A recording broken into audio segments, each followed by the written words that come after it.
evaluations and recommendations once every 2 years. In 2021, whistleblower Babita Deokaran was gunned down for exposing a multi-million fraud, corruption and financial irregularities at the Gauteng Health Department.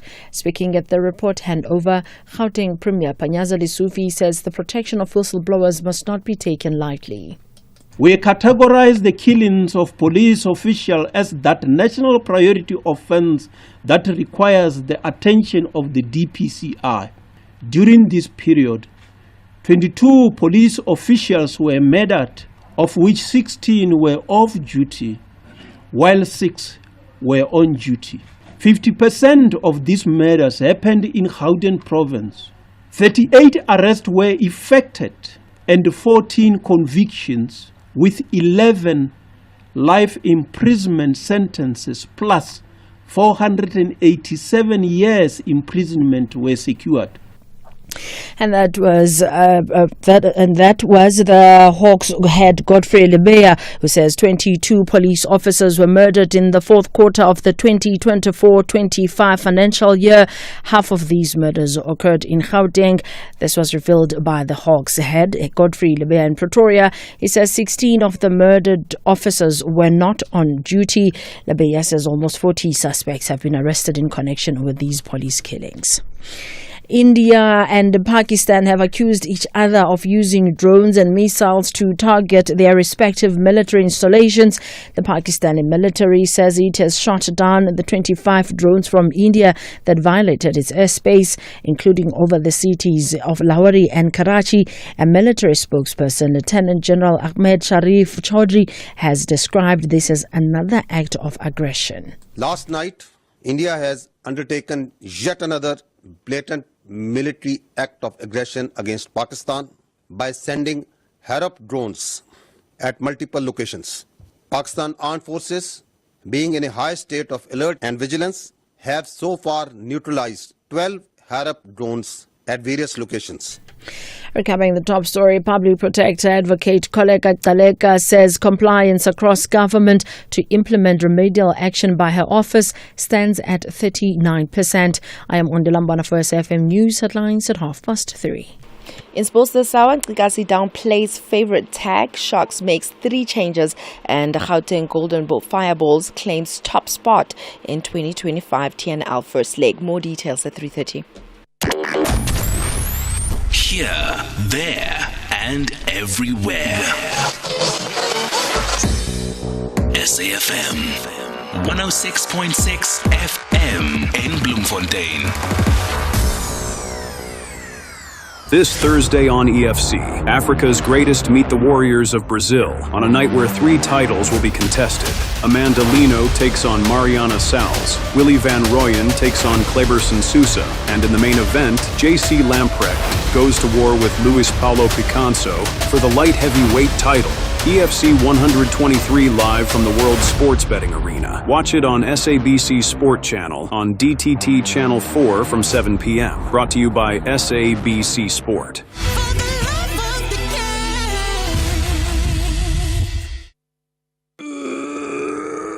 Honey, what are you doing? I'm stretching for tonight. I thought you're not dancing at bachelorette parties anymore. Baby, we need the money to put Johnny through matriek mos. And what's the police uniform for? The clients feel safer when I wear it. No man, just sell your bakkie to We Buy Cars. They give the best prices and they pay you within minutes. Okay, but can I just go and dance one more time, please? You know how much I love it. No, the buyer's already on his way here. Wow, okay. Strapped for cash? Just sell your vehicle to We Buy Cars. The easiest way to sell your car by far.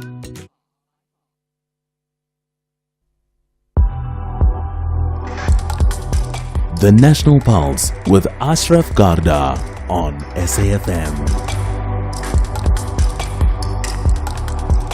You're listening to the National Pulse, weekdays 3 to 6 p.m. It's a strange world we live in. I'm looking at following the news coming out of the Vatican. At the moment, it's still black smoke, not white smoke. That could well change. Well, not today, but maybe by tomorrow. Doesn't expect to go much longer than that, isn't it? Then that apology from the British High Commissioner. It's the strangest apologies. And we'll talk about that at about 5:10. The apology for Julius Malema not getting the visa that required him to go and go do a talk at Cambridge University, it was, isn't it? And then that issue between Pakistan and India, news now, lots of claims and counterclaims. Pakistan claiming they've shot down our 25 drones fired from India. But that's not all. There's a whole lot more we'll talk about here on the National Pulse. Welcome to the show. My name's Ashraf Garda, and not just welcome, you can connect in many ways. You can call in live, you know that. And you can also WhatsApp, text, or voice note. And I take it you've got the numbers saved already. If you're a regular listener, you would do that anyway. You can also WhatsApp us, and if you can also tweet us. And if you do that, use the hashtag The National Pulse, and then tag SAFM Radio and tag myself. Now, amongst the things to talk about, there's always, unfortunately, those moments of disturbance and sadness, really. When you wonder that people who are missing have been found dead, and that's the case now with Sibusiso Ndlovu and his partners. So we now know this. There's been a search for them. The journalist Sibusiso Ndlovu and his partner Zodwa Precious Mdluli, their remains, I understand, have been found according to the forum, and I say forum, I mean the media forum, right? They say that the couple's remains were discovered this morning at an advanced stage of decomposition. Remember, they were missing. They were last seen, by the way, in Mamelodi. They've been missing since February. Let's, however, try and understand more about the story of what clearly is a really sad and another horrific story, right? Coming on the back of those 3 police officers who were then found in the lake in Hanops River, right? With me is Elijah Mslanga, who's the chairperson of the African Media and Communicators Forum. Elijah, appreciate you connecting with us on the National Pulse. Ashraf, good afternoon. Thank you so much. Thank you. But we talked to you at a time of real sadness. And I don't know how often I say this, but again, it's another story of sadness. Clearly, something's gone wrong here, and there's a loss of 2 lives.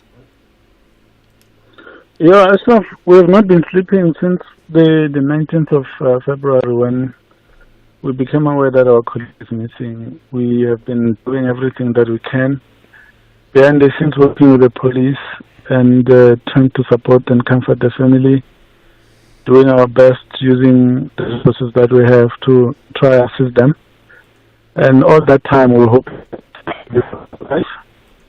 But as you have just indicated, they are not. So we are there now where we saddened, shocked, and also just conveying our condolences to the family. I have personally spent the last 2 months and a half with her, seeing her cry every day with the siblings, and the son, and everyone. So we knew over the weekend that there was some through that was coming. We kept hoping, but of course the confirmation today points in a different direction. And really sad confirmation at that. Now, what is the confirmation? I mean, confirmed that they've passed on, and they at this advanced stage of decomposition, which suggests that they've passed away for a while, right? But we need for forensics to do all of that. What do you know, or what can you tell us about anything around what may have happened? Well, they were kidnapped on the 18th of February in the evening, and were taken to a place somewhere in a field where they were shot and killed. Then the people then went back to take their belongings, including livestock and other things. So you can see that people had a clear intention of getting rid of the individuals, but also getting rid of their belongings. So you can see that the motives were evil, because they took the car, torn it apart, sell different parts of it to different people, and used the parts to remake other cars of the same model. And then they led the police the wrong way by taking their cell phones, switch them off in a different location where there's a different tower, and then going back somewhere else. So you can see that there was a clear plan to deceive the police and to mislead the police, which is probably why it took so long for the police to crack the investigation to the point that we're able to get a breakthrough in the manner that it has happened in the last 4 or 5 days. Okay. Now, all crime is bad, all loss of life is bad, no matter what the situation is, right? However, is there any reason why we should look at this issue beyond just a crime, as opposed to looking at the fact that one of the two people who were killed is a journalist? Well, at the moment, the true motive is not known. We are expecting the police to assist us with that, because while 5 people have been arrested, only 3 have appeared. So 2 are still to be brought to court. And they also mentioned that there may be others. I'm just limiting myself in terms of what I can tell you. But the investigation is ongoing. There are other people who did other things that may also add the charges that already have been mentioned or listed. So as every day goes, we're hoping for new information. What I know is that the investigating team is not sleeping. Those colleagues there are literally working 24 hours a day. If you see them and look at their faces, you can see that they are very, very tired.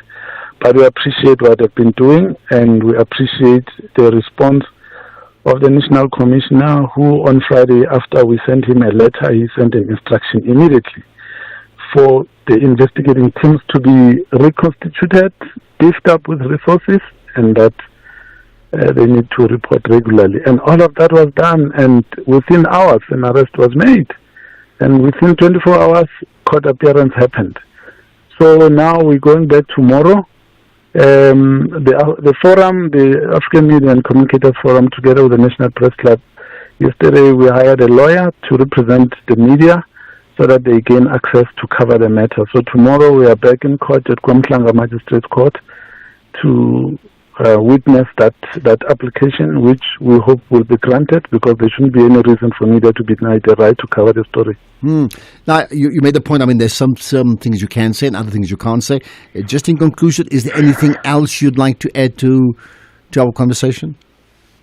Yes, Ashraf, we need to thank members of the public. We were able to secure about 100,000 rand in a cash reward for anyone who would assist the police with information, so that they're able to make the arrest.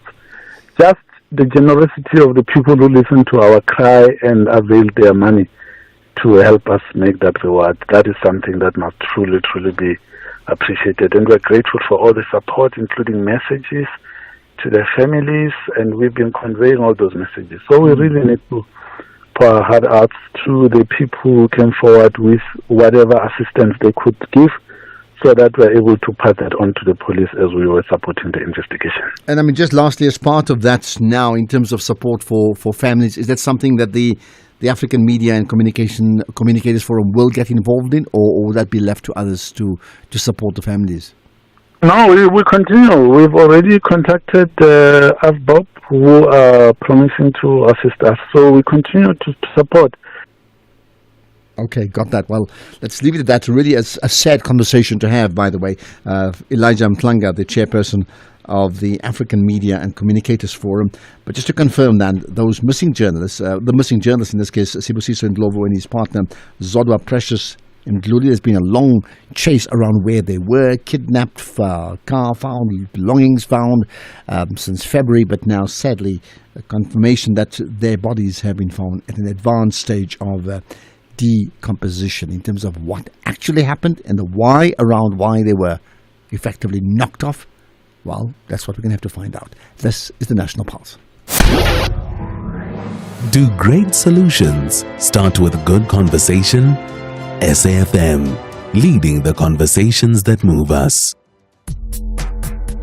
If you're active on social media and love SAFM, we hope you'll take a moment to like or follow our SAFM page on Facebook and Twitter. These are the best places to find all the guest information, conversations, and stories you love from your favorite presenters, along with regular updates from SABC News. And don't forget, you can send your questions to feedback@safm.co.za.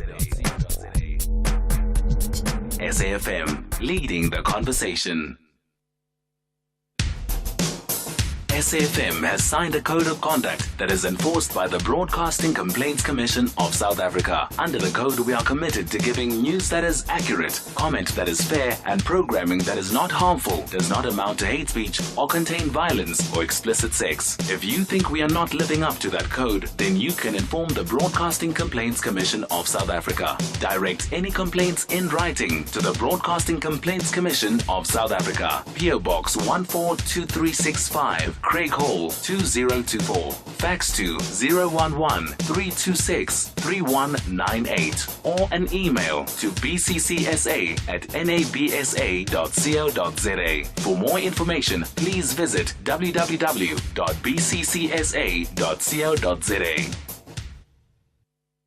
Askis my family man. This F-bomb brought to you by Sanlam. A 13th chick is most a 13th chick, nah? But stop going boss with the spending like the 14th and 15th chick is still coming in the mail. Is this a party, ne? Finances is not a dirty word. Let's talk about it, Mzansi. Find out how at livewithconfidence.co.za. Sanlam. Sanlam Life is a licensed life insurer, financial services and registered credit provider.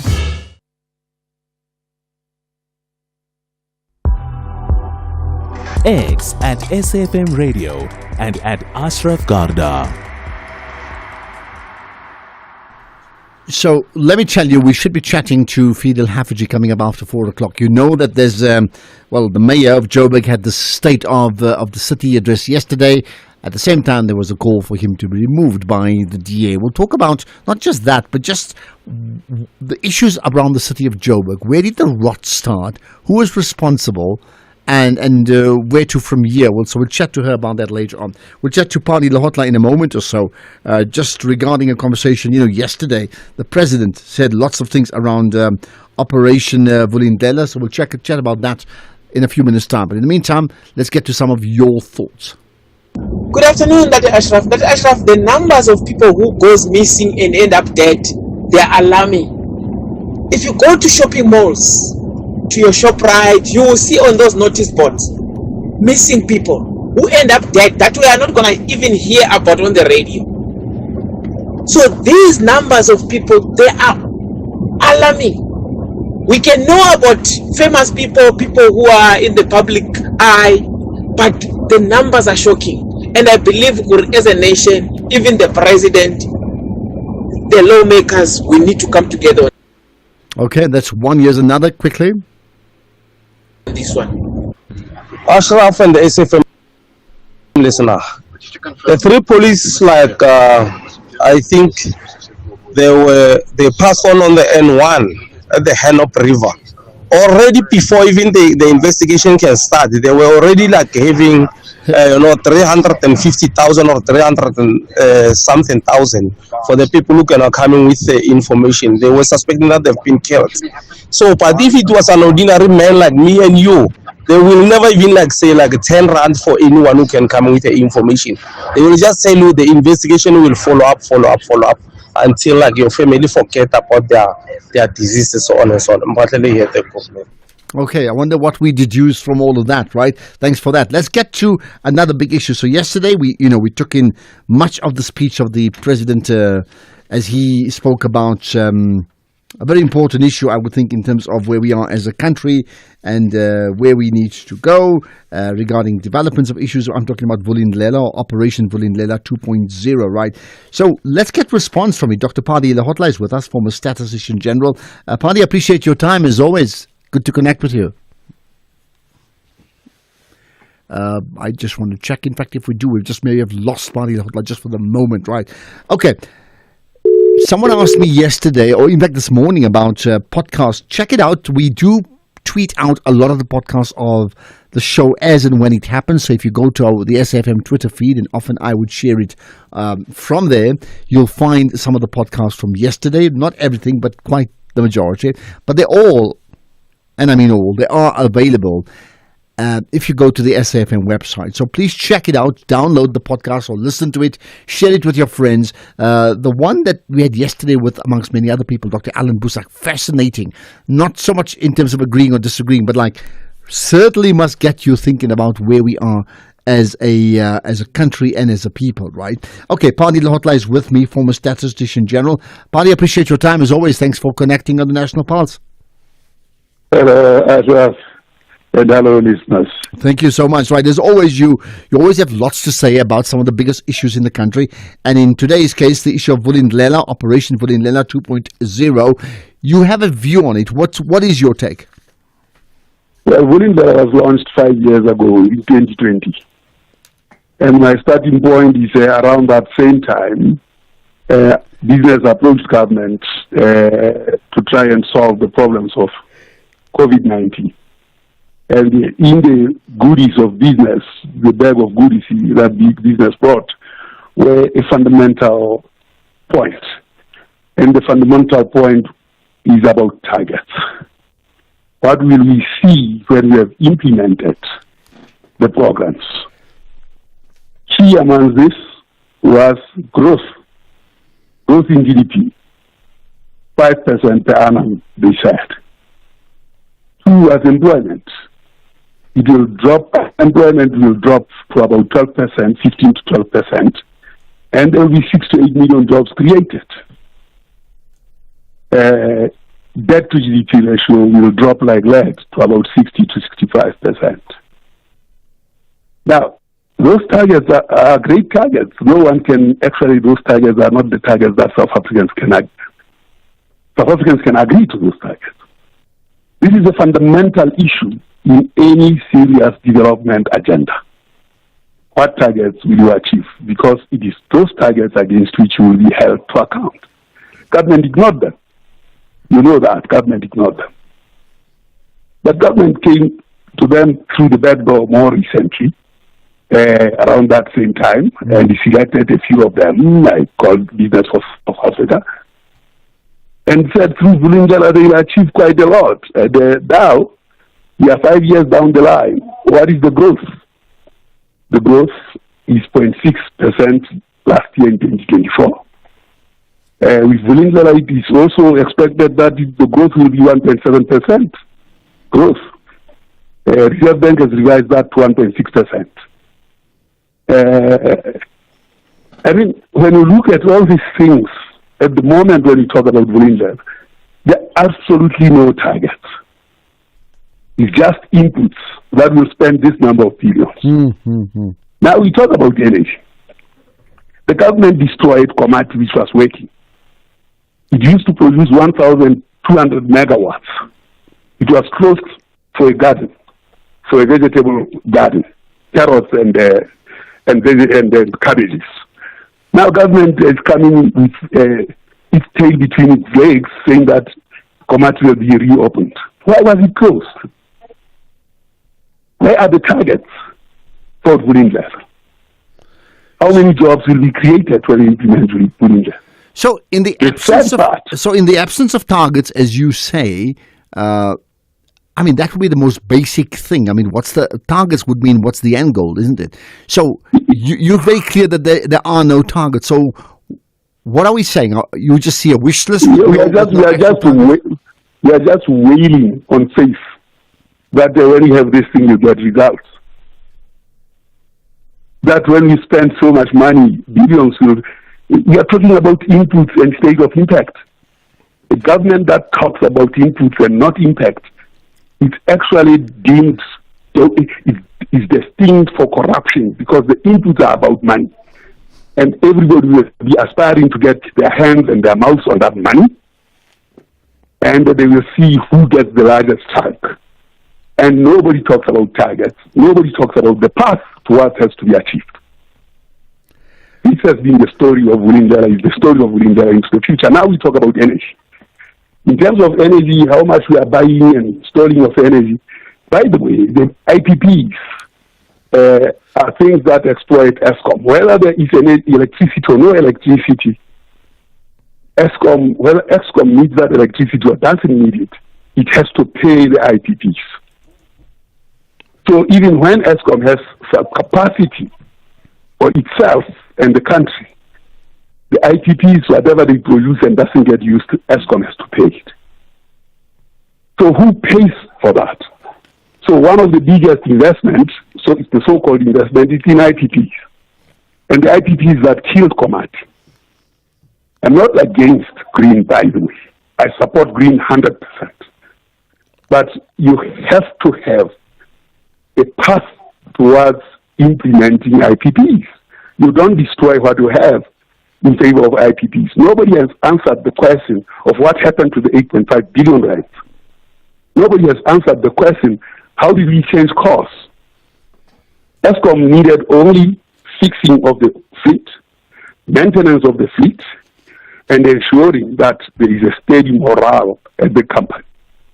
Truth be told, between what Matsila Koko and Mulese did and what Maokani and Teton Nyati do today, there is no difference. And we can see that day by day we are getting back to where ESCOM used to perform. So the IPPs are a red herring, both in terms of what investment is being made and so on. It's just an exploitative instrument. I'm not saying it is a wrong thing, but the timing of it, the targets it has to achieve in terms of employment and everything. I mean, we don't manufacture solar panels in this country. We import them. Now, when you import stuff, by the way, you are robbing yourself of jobs and foreign exchange. That's not investment. Okay, you've said lots of things as we wrap up now. I mean, what then would be the way forward? Because the president presented yesterday, effectively, if I understand you are disregarding that report because you say there's no timelines, there's nothing of that sort, right? Now, it then begs the question, who then should be responsible for setting the targets? And now that we have a GNU, what input should the different parties, as opposed to just the one party, have into what the president actually would finally pronounce on regarding Operation Vulindlela? When there are no targets and what is called a government doesn't have targets, it means you don't have a government. You don't have the bureaucrats that are responsible. You don't have a president that is responsible. You don't have a government of national unity that is responsible. A responsible leader mobilizes stakeholders and ensures that there is intergenerational value in their actions, and there is an integrated reporting system for it. Go and look for those three variables that Morena Mushoni, the says in the Free State, who lives there in 1823 and never 1723 born and died in 1813, never had a computer but had an understanding of what a developmental path is. He's mobilizing stakeholders, ensuring that there is intergovernmental, intergenerational value, as well as integrated reporting. Okay, integrated reporting is a computer, by the way. All right, we're on to news. And you have none of those three. All right. In this current thing that we are looking at as Finland. Right. Okay, we're on to news time, so I'm going to just rush this one very quickly, picking up your point once again with a quick answer. You're saying if you have no targets, you have no government. Absolutely. Are you seriously saying that effectively we have a government that's not a government? Then what do we have? Absolutely. If it doesn't have targets on how and when we will resolve unemployment, poverty, and inequality, then there's no government. Okay, let's leave it at that. And maybe the question is, how do we find a government if we're saying what Dr. Pali Lahotla is saying? There is no government. This is the National Pulse. Appreciate your time, Pali. Thanks for that. Let's get to the news headlines. Here's Ondela Mbana. Thank you, Ashraf. On the news headlines, more than 30 law enforcement officials were arrested across the country in the fourth quarter of the 2024-25 financial year. They were arrested for cases ranging from fraud, corruption, murder, robbery with aggravating circumstances, and defeating the ends of justice. Public Protector Advocate Koleka Gcaleka says compliance across government to implement remedial action by her office stands at 39%, and Britain and the United States are expected to announce a deal to reduce trade tariffs later today. A full update follows at the top of the hour. SAFM, guiding you through the rush hour traffic.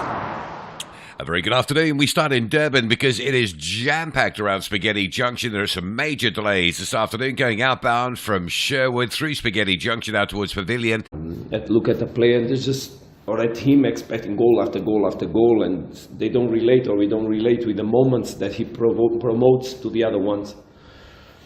And I think what happened is that until 2/3 of the league, he was profiting of more spaces to play rather than the ones that he has now. Elsewhere, Manchester United manager Ruben Amorim joked that his side could be the worst Premier League side to win a European trophy if they go all the way in the Europa League. United take a commanding 3-0 lead in today's semi-final against Atletico Club as they aim to seal a spot in the final in Bilbao. And Amorim says that he has fallen short of expectations, but said that lifting a European trophy would still be a remarkable achievement. In rugby, Eben Etzebeth will lead the Sharks when they face Ospreys in a crucial United Rugby Championship Round 17 clash at Kings Park tomorrow.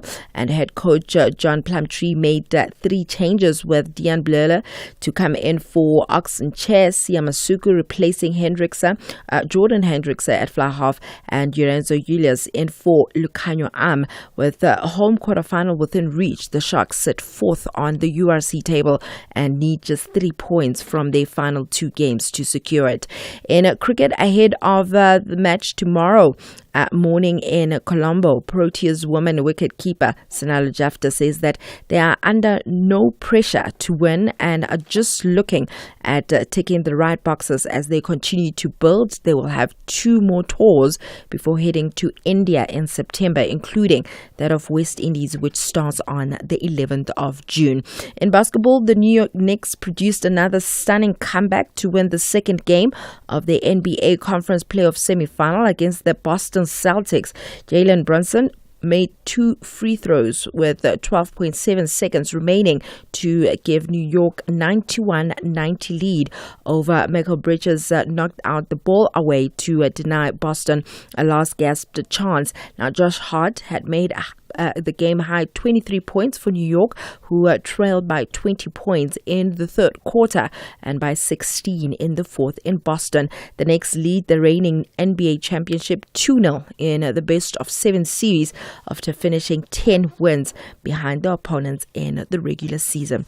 On that note, it is a wrap from my side for now. We'll be crossing fingers for you, Ashraf, when it comes to Manchester I must make United. this point. I mean, and I'm going to disagree with the point that you made. You said Ruben Amorim, how they would pronounce it, saying that you said he joked that this could be the worst Man United team to win the Europa League. I don't think he's joking. That's the part I disagree with you. It's the truth. He could well be right. If they do win it, he would be spot on. Statistically, the worst Man United team in the league, in Premier League history, maybe winning the Europa League. But they're getting ahead of themselves. They need to first win a second leg game, and then they need to play somebody in the final. So let's not make an assumption like Arsenal did, thinking that winning the Champions League would be for real. It just didn't happen. I'm not going to be part of that fight between you and Arsenal fans. I can imagine, But I did notice there were no Arsenal supporters with football tops today. I'm just making the point, I'll have more on other sports in the next hour. Bafana want to seal their envelope to East Africa with a paramount victory in front of their home fans. But the Flames plan to double the heat. This is the second leg of the final round of the Total Energies CAF Chan 2025 qualifiers. South Africa tackles Malawi on Sunday, 11 May at 2:30 p.m. Streaming live on SABC Plus, SABC2 and SABC Sport on DTT Channel 4. Also available on SABC radio stations at 3 p.m. Proudly brought to you by SABC Sport.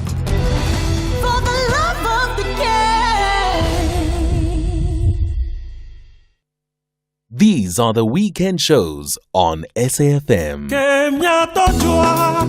Music of Africa with Shayla Ndikumana. The Weekend View with Bongiwe Zwane. The Jet Set Breakfast with Michelle Constant. Seasons with Khomotso KG Mwekezi.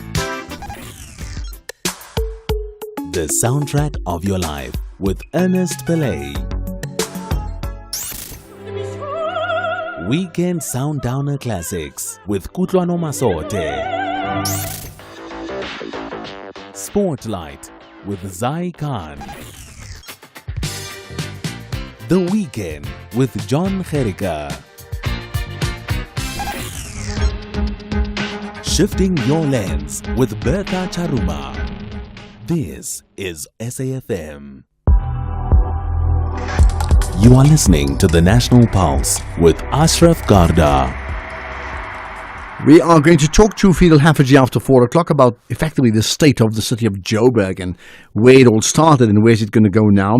There's also, we'll chat to Casey Chambers shortly about the fact that 50% of employees in South Africa are suffering from mental health conditions. Wow. We'll talk about that shortly. Let's pick up some of the comments that you've had here on the National Pulse. Hello, Ashraf. You know, when you said you're going to speak to Mr. Parilihosha, I really wanted to call you before we can speak to him and tell you that don't expect anything positive from that man. See, when it comes to Cyril Ramaphosa, he is so sour. I don't know what his problem is, because his term was supposed to end. Cyril Ramaphosa didn't terminate his contract. So I'm not sure really. I'm not sure whether it's about his term that ended when Cyril Ramaphosa came in or what. I'm just not sure. But he is so sour. You know, even what he's talking about today, it might be positive. But because I already know him, that he's always negative, I don't hear him. Well, you raise an interesting point. I mean, you don't hear him. But is he... Yes, he's been critical. I see a few people saying he's always critical about Ramaphosa, but he's also a statistician who deals with facts. Are you able to separate his negativity, as you call it, with the point that he may well just be right? And I'm not here to say that he is right. I'm saying he may well just be right. Can you separate the two? Does he in fact have a point, right? Think about that, because we'll certainly pick up further opinions on that as soon as we can. Let's talk now about another issue, and here the data is really sad, because SADC, the organization that deals with issues of anxiety and depression, right? They've put out a survey. And that survey reveals, listen to this one, South Africans are really finding it hard to cope in the workplace. And here's the number: more than 50% of employees, so above the half, they working in the country suffering from mental health related illnesses. So why would that be the case when they are the lucky ones who are actually working compared to those who are not working? And what do we do about it? Because it has an impact on productivity in the workplace and, of course, family overall. Let's get the thoughts of Casey Chambers, who's the SADAG, need to get that right, SADAG, SADAG Operations Director. Casey, appreciate your time here on the National Pulse. Hi. Good afternoon. Thanks so much for having me. Thank you. Those numbers, more than 50%, does that surprise you that more than 50% of people in the workplaces, employed people, are still struggling with issues of mental illness? It does, because I think when we see figures and numbers, it makes it so much more real. It makes us look at the fact that half of the workplace are having to deal with a mental health issue, and especially one that's been diagnosed. That means that for half of the workforce, their symptoms were bad enough that they went through to a GP or a psychologist or a psychiatrist for an actual diagnosis and treatment. There could be a lot of other employees who are maybe suffering but haven't reached out for help. So seeing that stats makes it real, especially when we talk around mental health, which we always think is this invisible illness. Here we've actually got stats and data that says this is really serious. It's affecting half of the workforce, and actually we need to do something about it. Well, needing to do something about it may be next up, but what are the contributing factors to this high number? So when we did the survey, we were really interested to find out why are people still struggling, what are the issues that they're dealing with, so that we also understand how best to help them. And one of the interesting things from the people that filled in the survey and shared their information, the top 3 sectors that the employees worked in was education and training, then healthcare, and then NPOs and NGOs. So I think looking at that kind of caring jobs that they're doing, that's where we're seeing the biggest issue. So that can be a big contributing factor, is the sector that they're working in. We also know some of the contributing issues within the workplace is stigma. It's the fear of disclosing. It's work pressures. We all know kind of post-COVID and this new financial strain that we're in, you're having to work harder, longer hours with less resources. this expectation that you have to do more and work harder all the time, it's really, really tough. And what also came out from the survey is that people are really battling to switch off after work. They're still thinking about work when they're at home or on weekends, working late, and that's also contributing to someone's overall well-being. And that's why we're seeing that so many employees are being diagnosed with depression, anxiety, stress, and that's what's concerning. All right, so what do we do about it? What do employers, employer agencies, productivity SA, labor department, what do we do about it? I think the first and foremost is we have to have more conversations. We need to be talking about it, and not just in HR or in top management, but every meeting, every department, every division. We have to normalize talking about it because more than half of the employees are dealing with it. We have to incorporate more policies within the workplace that looks at addressing mental health issues. So if there is an employee, creating a safe space where they can disclose, where they're not punished for having a mental health issue, where they're actually encouraged to go and see their doctor or their psychologist or a counselor. We're also having to make sure that our employee assistance programs that are in place are not a tick box exercise, not just one wellness day a year, but actually proactively increasing awareness and support within the workplace. I think a big step that we can all take is looking at training our line managers, knowing how to talk about mental health, how to check in with employees, and making sure that if you identify a staff member who's really not coping, that you have an intervention and say, hey, we're really worried about you, let's get you support and do A, B, and C. Because we also know at the end of the day, if we're not looking after the mental health of our employees, it literally affects our bottom line. With an employee who's dealing with depression or anxiety, it affects their concentration, their ability to multitask, their cognition is affected, which means that you've got this issue of presenteeism. They're at work, but they're actually not productive and being able to add value. Therefore, we have to make serious changes in the workplace if we're wanting to shift that culture of mental wellness. Interesting. I mean, when I got to SAFM today, the SABC4, you're absolutely jammed with people because there's a wellness day, which is very interesting in the context of what you're talking about. But I'm not going to talk about what they did. Here's the question. Besides having these wellness days and just general awareness about wellness, isn't one issue that's most important missing across the board, which is that in our relationship between employer-employees, there's very little conversation outside of formal HR conversations that actually gets to the heart of people to say, who are you? Let me just understand you. Do you find that's very absent? That means we only see people in terms of their means of productivity as opposed to as people who actually have lives, moments of highs and lows. Exactly that, and I think it's having to have more of those real direct conversations. Again, a happy employee only helps the business. If we can provide that support, they can be more productive. If we're looking at being more flexible, they're able to put in the hours that's needed to get those job outcomes done. I think for too long, we always just see productivity as outcomes-based. You know, how much are you pushing? How many sales? How many hours? But actually, we're really having to look at the well-being. I think you've touched on such an important topic because we have to look at creating that psychological safety in having conversations with your boss or even your colleagues where you're not discriminated against, you're not going to be punished, you're not going to be shamed for talking about it. And I think this is where I'm really speaking to, again, leaders within the workplace, is learning how to have those conversations and role modeling, looking after their mental health. You know, for too long, we've kind of romanticized to say, you know, we're stressed out, we're burnt out, we're working all night, we're sending emails at 10 o'clock at night and working weekends, is we really have to look at, well, what is that culture within our workplace and what is the impact? You know, does your organization or your department have a high turnover? Are employees, if they had to be assessed, are they really happy? Do they enjoy what they're doing? I mean, these are the serious questions we're having to ask because it does impact the company. It does impact the organization and what they're able to do. And I think more of those conversations need to be unpacked. And I think often it comes from a place of fear, not knowing when we start these conversations, what do we do about that information, and can we really implement that change? I think for so long we often see mental wellness in the workplace is really expensive and nice to have, but not essential. But again, when we're speaking to the powers that be and saying that 52% of employees are diagnosed with a mental health issue, half your workforce, you're really having to put in some proper interventions to make a difference. And I think this probably overflows to how South Africa sees mental illness, right? It doesn't just happen in the workplace or just happen at home.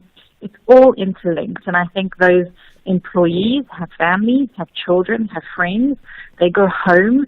And I think we're having to really shift how we look and treat mental health in all these spaces. Well, you've left us with lots to consider, and therefore I just wonder what would be the next big question that employers should be asking. Don't necessarily answer that question. Let's leave it to them to say, what can I be doing? Casey Chambers, SEDEG's Operations Director, and those numbers, 52, so above 50% of people in the workforce, employees, suffer from a type of mental health related illness or illnesses.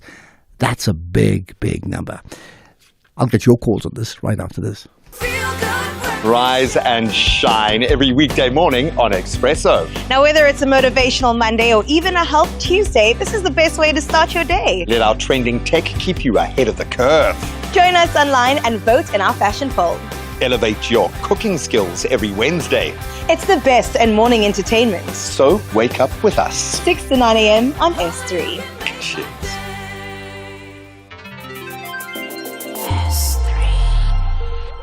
It takes a while before these arch rivals meet in the final. But when they do, everything stops.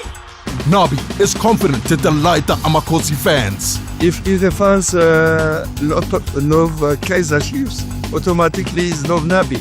While the back-to-back victor, Rivero, chases the third consecutive title. Whenever it's time to go, we're going with the intention to be competitive, to try to be better than the opponent. This is the Nedbank Cup final. Yona, Yarona. Witness the Soweto Derby. Golden Black battles it out with Black and White on Saturday, 10 May at 2:30 p.m. Streaming live on SABC Plus and SABC One. Then on SABC radio stations at 3:30 p.m. Proudly brought to you by SABC Sport. For the love of the game.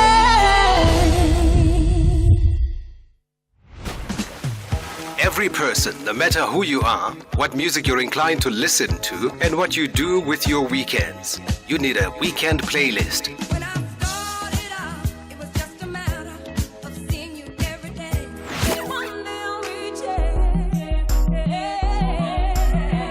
It's that musical mix of music that accompanies the lazy weekends, whether catching up with friends and family or just taking some time to reflect.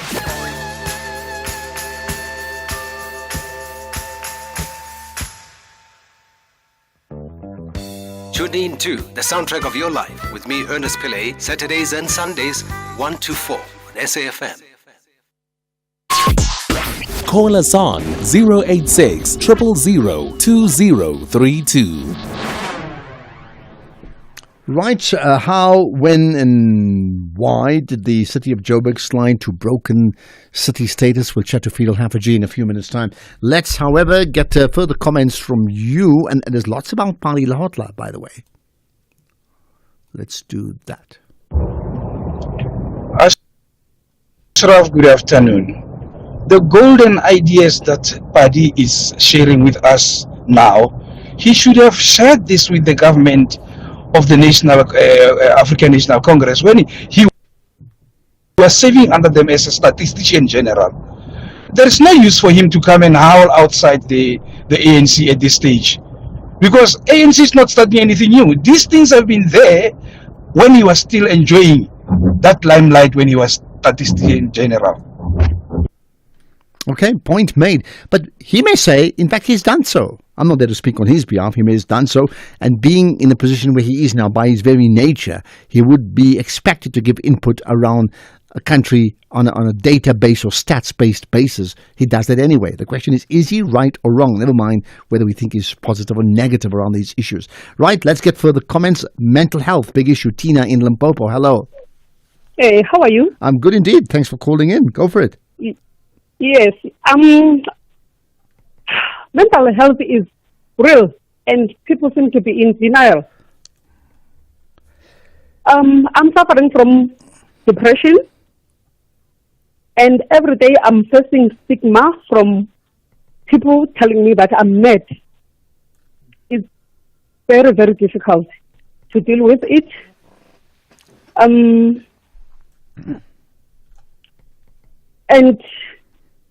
sometimes I find myself defaulting my medication because I was diagnosed with depression under very difficult circumstances when I was detained by police, and they handcuffed me hand and feet and took me to hospital and told the doctor that I am mad, and the doctor chose to listen to them. Then they told the doctor that I had bipolar.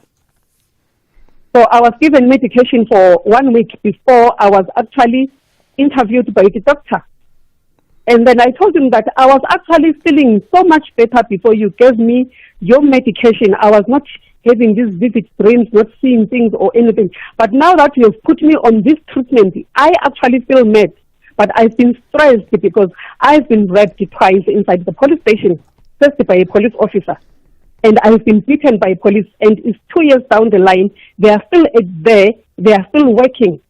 Yesterday, I was calling IPAC like nobody's business. They are not even entertaining me. So I'm really sorry about your position. I mean, it's one of those terrible stories we hear so often, and that's the real world, right? So what more can you do about it when you get responded from people who say, "Well, you're mad, you're mad"? How do you respond? What can you do?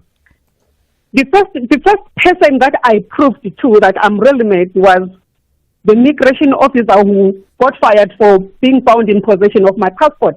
When I went to her and I said, "May you please give me my passport because I'm not going to bribe you," she said, "I'm mad." And then I called your radio station, and fortunately the WOX got my message and went and arrested her. So now that's how I deal with them. Yeah, prove that I'm really mad.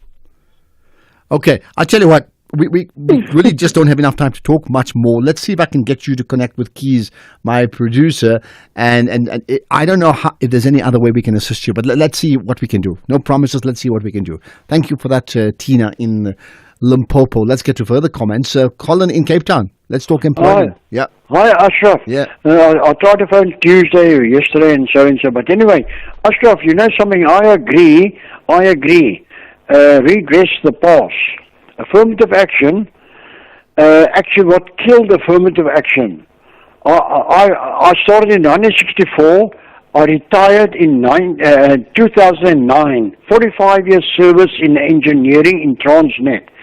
You know, in 1995, 96, 97, 2002, they got rid of all our top engineers, our top people in all SOEs.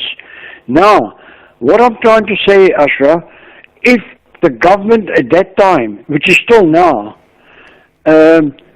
slowly implemented the experienced people of 30, 40 years that taught the incoming people what they know and pass their knowledge on to them. But the government never ever did that. That is why our SOEs, our state-owned entities, Eskom, railways, everything.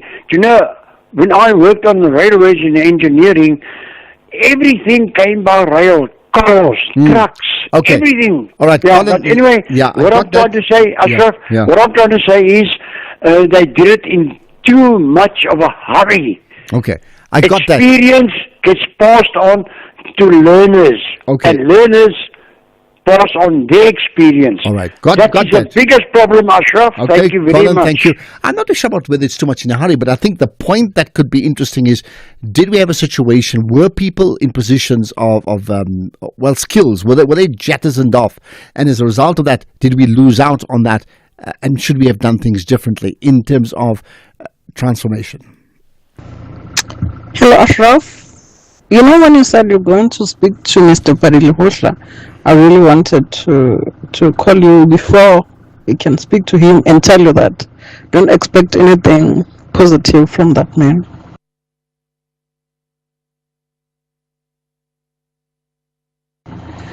See, when it comes to Cyril Ramaphosa, we'll get to some of the other callers as well just now. Let's do this now. It's 4 o'clock. Let's get to the news.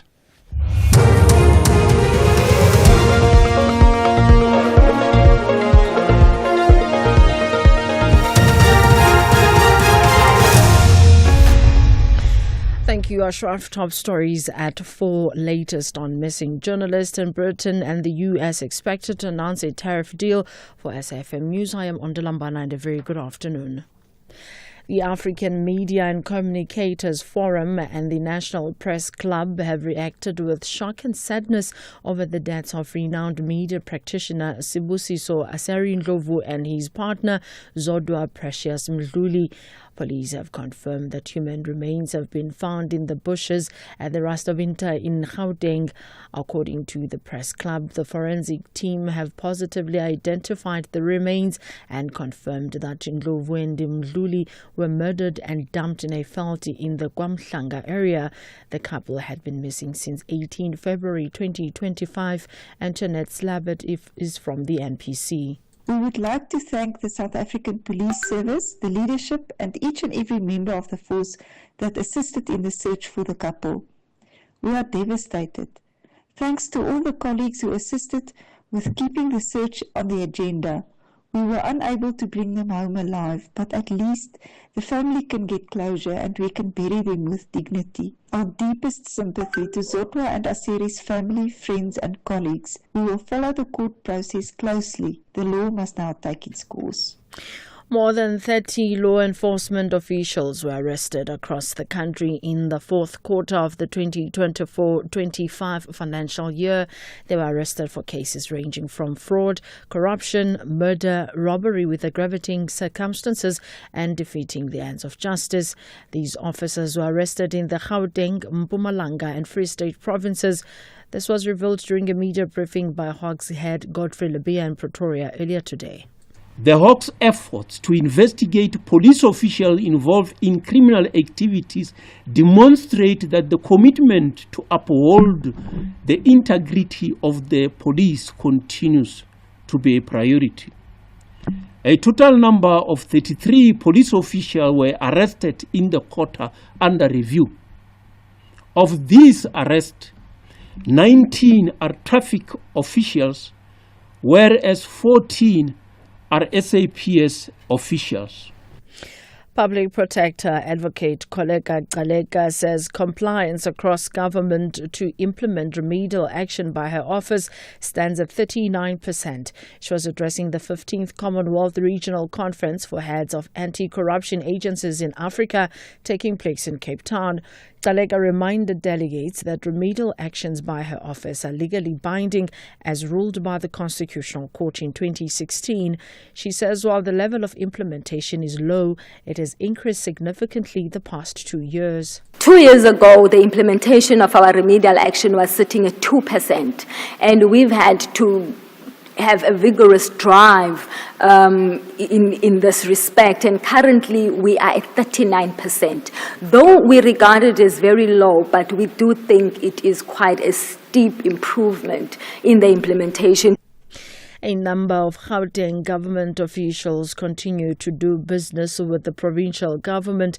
That's among the findings of the Gauteng Ethics Advisory Council in its Provincial State of Ethics report released today. The council provides independent oversight, advice, advocacy and civil society mobilization in fighting corruption and promoting integrity in the Gauteng city region.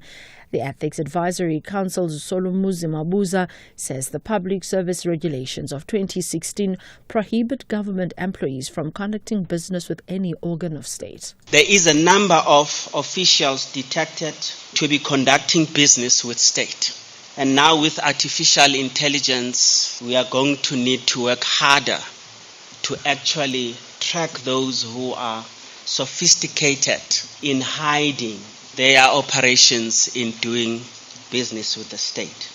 So departments need to finalize these investigations so that appropriate action can be taken as public servants are prohibited from doing this. Britain and the United States are expected to announce a deal to reduce trade tariffs later today. London has been seeking an agreement since President Donald Trump imposed sweeping imports taxes on goods from almost every country last month. The BBC's Henry Zeffman reports. The agreement is likely to reduce tariffs facing British steel and cars. While technology might be a big theme, the UK has very notably not ruled out reducing the digital services tax paid by some of the US tech giants. President Trump teased this announcement in a social media post last night, declaring that he would be unveiling a major trade deal with what he called a big and highly respected country. It will be seen in Downing Street as a significant boost, diplomatically and economically. Recapping the top story, the African Media and Communicators Forum and the National Press Club have reacted with shock and sadness over the deaths of renowned media practitioner Sibusiso Aserindlovu and his partner Zodwa Precious Mdluli. I am Ondela for SFM News Headlines at 4:30. In your sports this hour, Ocon gears up for his first Senior World Relay Championships, TS Galaxy to invest transfer fees back into the club, and Gauteng Golden Fireballs claim top spot in 2025 TNL first leg. More details at 4:30. SAFM, guiding you through the rush hour traffic. A very good afternoon. Busy coming out of Durban along the N3. It is easing to what it was earlier, but there are some delays that you'll hit between Sherwood and really about the Paradise Valley, split into Pinetown. N2 South is heavy as well from Inanda Road, moving down to Lincoln to that N3 outbound via Spaghetti Junction. M13 through Sherwood up over the N2 bridge as an alternative. That's pretty heavy out towards Westville. And if you're driving into Durban, of course, the rumble strips on the N3 just after Pavilion, causing quite a backlog also from Paradise Valley. Got a breakdown in the usual spot, N2 North before Mhlanga, so going up towards the airport from Kwamashu is all backed up. Get a road out through Springfield Park looking quite slow today as well. And the N2 North, there's some delays coming off 20 Hill into Durban up towards Prospecton Road. Some queuing pressure on that section of N2 North. Across into Joburg, busy on the run up through Midrand. It's a broken down vehicle between Allendale Road and New Road. There's also some heavy traffic on the R21 North leaving the airport. It's the roadworks up by the Benoni exit causing those delays. And Cape Town, there's just been a crash involving a My City bus outbound at Hospital Bend. That's causing a big delay already leaving the city centre. Given the fact that it's a My City bus, it might take a little while to clear that scene up. Also the M5, Kubo get a change right down to Racecourse Road in Kenilworth. Absolutely jam-packed. With your traffic update, I'm Rob Byrne. Are we ready for a real conversation? SAFM, leading the conversations that move us. Night Talk with Oliver Dixon. When leaders need to account, we call on them. When society needs to debate, reflect, and advance, we're here to have the conversation. Join me, Oliver Dixon, on Night Talk every Monday to Thursday from 10 to 12 midnight. The Morning Brief. You are uniting various communities to fix Region F. What does that look like practically, and how do you plan to interface with the city of Joburg? Because from what I read, you are not seeking confrontation but collaboration. No, indeed. We are seeking collaboration. We want to know who is the official that we should be talking to when it comes to illegal dwellings. Who is in charge of enforcing bylaws related to pollution or issues of sewer running onto the street because someone has put in additional buildings without proper planning and without connecting properly to the grid, and that sewer is running on the road. Who's responsible? We have reports going back to 2014, 2016, but nothing has been done about it. That is Ravin Singh, who is community organizer and activist in Johannesburg's Region F. This is Dula Sizwe Simelane on The Morning Brief. Find the podcast at safm.co.za. The National Pulse with Ashraf Garda on SAFM. You're listening to the National Pulse, weekdays 3 to 6 p.m. It's interesting. Last night I went to a CPF meeting in the community wherein I live, and they had new elections, and that's all fine. And there's a great sense of purpose about where the CPF group wants to go, which is fantastic. I did ask the question to say, to what degree are what they can do and cannot do, even around safety and security, is that impacted by what happens in the government of a country, or in this case a city? And I say that because socio-economic issues must impact the type of service delivery that even safety and security at CPF level can make. Because yesterday we chatted about this. The mayor of Joburg, firstly, effectively delivered his State of the City address and made it very, very clear that I'm paraphrasing, that we're a bit of a mess, to the point that he called in his bomb squad. And you called in your bomb squad in rugby when you know you need to change the game plan, right? On the one hand. At the same time, we had the DA who, coincidentally or not, called for a motion of no confidence in removing the mayor as well as the speaker. So it gets me thinking about so many things. And I pick up a piece from Fidel Haffajee at the Daily Maverick, and the piece is titled "Wanted: A New Government for Joburg's Great People." So we thought, let's talk to Fidel Haffajee. So she's kept an eye on the city of Joburg for quite a number of years. Fidel, appreciate your time. Thanks for joining us on the National Pulse. Thank you, Ashraf. Thank you. So here's the thing. Maybe let's go to the very end, to yesterday. A tumultuous day in many ways. You have a mayor calling on the bomb squad, and you're having the opposition saying, we want to remove the mayor. What do you make of that? So I suppose I'm not really interested in that kind of politicking anymore. I think bomb squad will make a mayor feel like he's doing something. The person in charge of it is something we can speak about. And then the constant motions of no confidence and the drama of the coalition government, the city coalition government, really doesn't inspire confidence. A recent survey of similar drama at the GNU level showed that people are getting really tired of this. All we want to see is jobs, growth, and at the city level, certainly electricity, water, roads that work, and a way of helping the poorest Johannesburgers. So if we dismiss what you've just said, or if we agree with what you've just dismissed, to say, these slogans and politicking and what have you about motions and whatnot, what then do the people of the city, what do they do? What can they do? What can we do? I mean, the examples you use, they're completely out of touch with all the things the people of the city are doing. In the main, I think people have given up, except in a few examples of effective ward committees, because I'm not sure about yours, but in my area and the one where my mum lives, it's the community I'm closest to, the ward committee system simply doesn't work. So people have organized themselves into WhatsApp groups, and that's the key way in which they hold government to account and which they make the city function in the best ways possible that they can. And I'm interested in those models of co-governance that are being built at the wider city level. You've got the Joburg Crisis Alliance along with the Josie Majosi and a number of community initiatives which I think are what makes Joburg still work even when its government doesn't work very well. So are you saying that these WhatsApp groups, and we're all part of many of these WhatsApp groups, are they setting the agenda to the point where they are, one thing is setting the agenda, but are they in a position where they actually can govern a city? They can't govern a city. You need a government to work, because it's a city that with a budget of 87 billion rand, that's our money. It's a massive resource. It obviously needs to work better. But what they do and what they do well is they build relationships with those people in the important entities who want to do their job. They build good relationships and they insist on the accountabilities that you're not seeing in the drama of the city council or in the constant press releases which announce campaign after campaign after campaign, where we don't see the impacts of that. We know what matters to us, and I think you see it happening in these WhatsApp groups and in community groups, which are largely self-organized.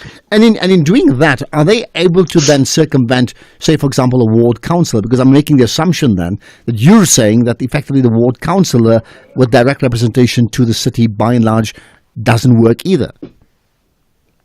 No, I think if you heard me saying that, I didn't explain myself well. The best ward councillors work with these groups. So in the other important sphere is the improvement district. So the inner city improvement district, there's many improvement districts. There's Sandton, there's Rosebank, there's one now for Soweto. This is where business, along with government, along with civil society, they organize themselves at a local level to get things working. And they're dotted across the city.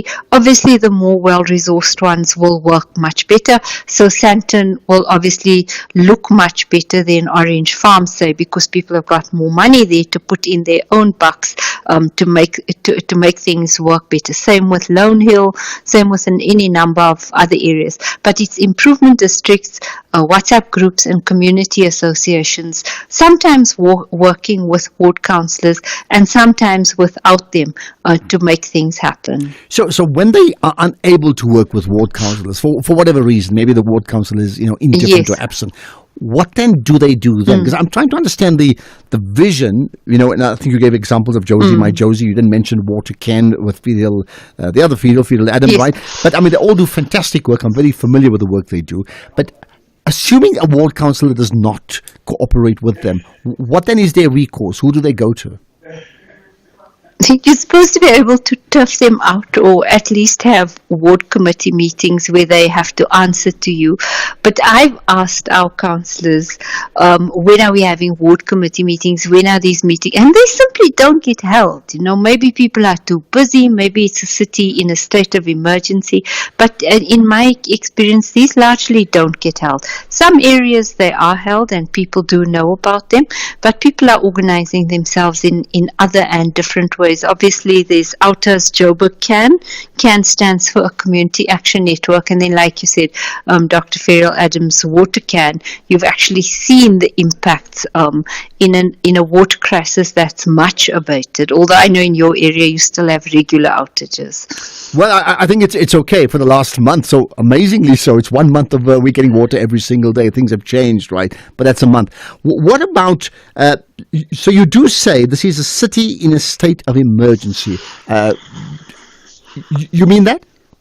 Is it that bad that it's a I city do. in a state of emergency? The mayor called it a state of disaster. I mean, we still have to follow up and see whether that means he's going to formally declare certain parts of Johannesburg as being in a state of disaster, because that unleashes any number of resources and actions that can take place. I don't know whether it was part of his speech or whether he's actually going to declare it a state of disaster. But for a mayor to use those words suggests that state of emergency, state of disaster, there's not a great deal of difference between those two things. Well, I mean, you're quite right. But from the outset, when we started chatting earlier on, you effectively dismissed even the mayor's, bomb squad and the call for him to be dismissed, right? Why do you think that's just talk from all these different political parties? Because, the DA has declared motions of no confidence very often. It's part of its arsenal of being an opposition. If you look at the way that the coalition government in Johannesburg is structured, the ANC runs a multi-party coalition that has got a very slim majority. But should there be a motion of no confidence and it be put to the vote, you can be sure it's not going to succeed. So it's a political strategy. I think it's one of those political strategies which have been used too often to make us even excited or interested in it, because it's like a sword that gets blunted through overuse. That's just my opinion. Maybe people think it's still a strategy that can see something happening in the city. I'm, for example, much more interested in whether the presidential working group that's been appointed in Joburg, when are we going to start seeing the benefits of that? It's 2 months old on May the 7th, which I think is today. Huh? Amazing, yeah. What about, so state of emergency or state of disaster or city of disaster, whichever way you take it, right? Do you get a sense now that it's reached such a level of decay that it actually doesn't matter who rules the city in terms of now? So, the point you made about an ANC-led coalition or a DA-led coalition, it doesn't matter. There's no way they can turn it around in a matter of weeks or months or even more than years. Yeah? So Helen Zille, is doing a lot of work in Gauteng because it's where the party is going to fight the local election and the next national election. I heard her saying that she believed it would take 5 years to restore Johannesburg to basic functionality. I spoke to other friends of mine who work in, it has to be said, Cape Town, which is a functional city, and they said they thought that was conservative, that you're looking at more of an 8 to 9 year fix. The optimist and citizen in me thinks, oh, come on, it has to be much faster than that. We need to see the impacts more quickly.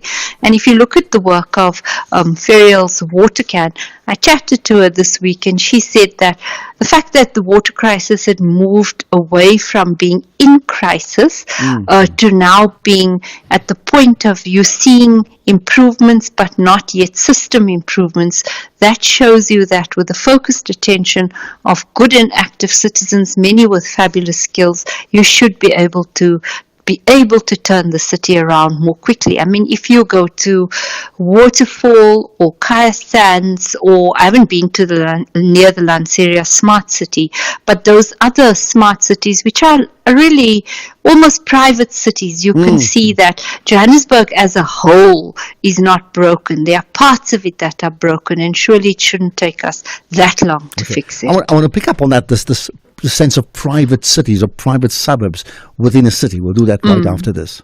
CFI, a global leader in online trading, is now in South Africa. Access 15,000 plus instruments, currencies, stocks, metals, crypto CFDs, indices, futures, and more on world-class platforms. Enjoy zero pip spreads, no commission fees, and 24/7 support for confident trading. Visit CFI.trade for a secure, transparent trading experience. Don't miss the National Pulse with Ashraf Garda, Tuesdays at 16:45. Proudly sponsored by CFI. CFI Financial, an authorized financial services provider. T's and C's apply.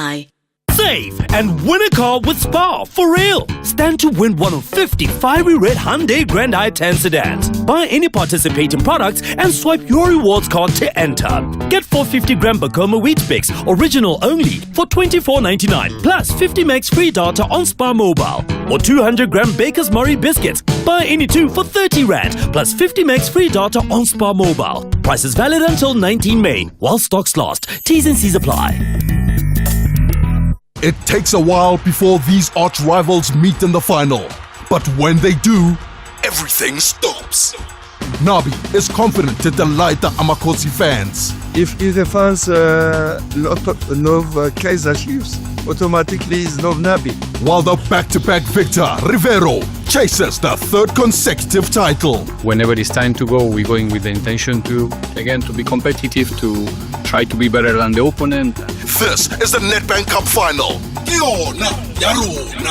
Witness the Soweto Derby. Golden Black battles it out with Black and White on Saturday, 10 May at 2:30 p.m. Streaming live on SABC Plus and SABC One.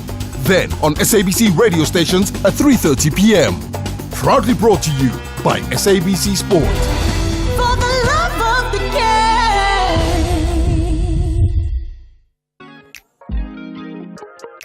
Hi, I'm Khomotso KG Mweketi, and I believe in music's ability to connect, to heal, to remind, and to bring joy. And each week on my Saturday and Sunday show Seasons, right here on SAFM 104 to 107 nationwide, I endeavor to do just that. So join the movement of Seasons every Saturday and Sunday, 10 a.m. to 1 p.m.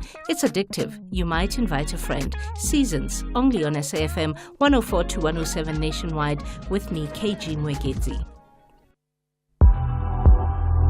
X at SAFM Radio and at Ashraf Garda. Okay, we're continuing to chat to Fidel Haffajee about the city of Joburg and the point I made yesterday. There's no way you could be sitting in, Beaufort West and say, well, who cares about Joburg? Well, you better care, because when Joburg does catch the cold, you will catch the flu, because it does impact the entire nation, right? So Fidel, just before the break, we spoke about, you gave some other examples about smart city, in around the Lanseria airport, right? Are we moving to a situation where you actually could create these, for want of a better word, self-governed suburbs within a city? So I think that's already happening in Johannesburg. You've got Steyn City, which I didn't mention before, and many people are moving there because they're clean, they're safe, and the roads are good. They're beautiful. They're a little bit on the outskirts. They are largely I wouldn't say they're privatized, but they are privately run. They still have to obviously work with city services, from development planning to electricity and to water.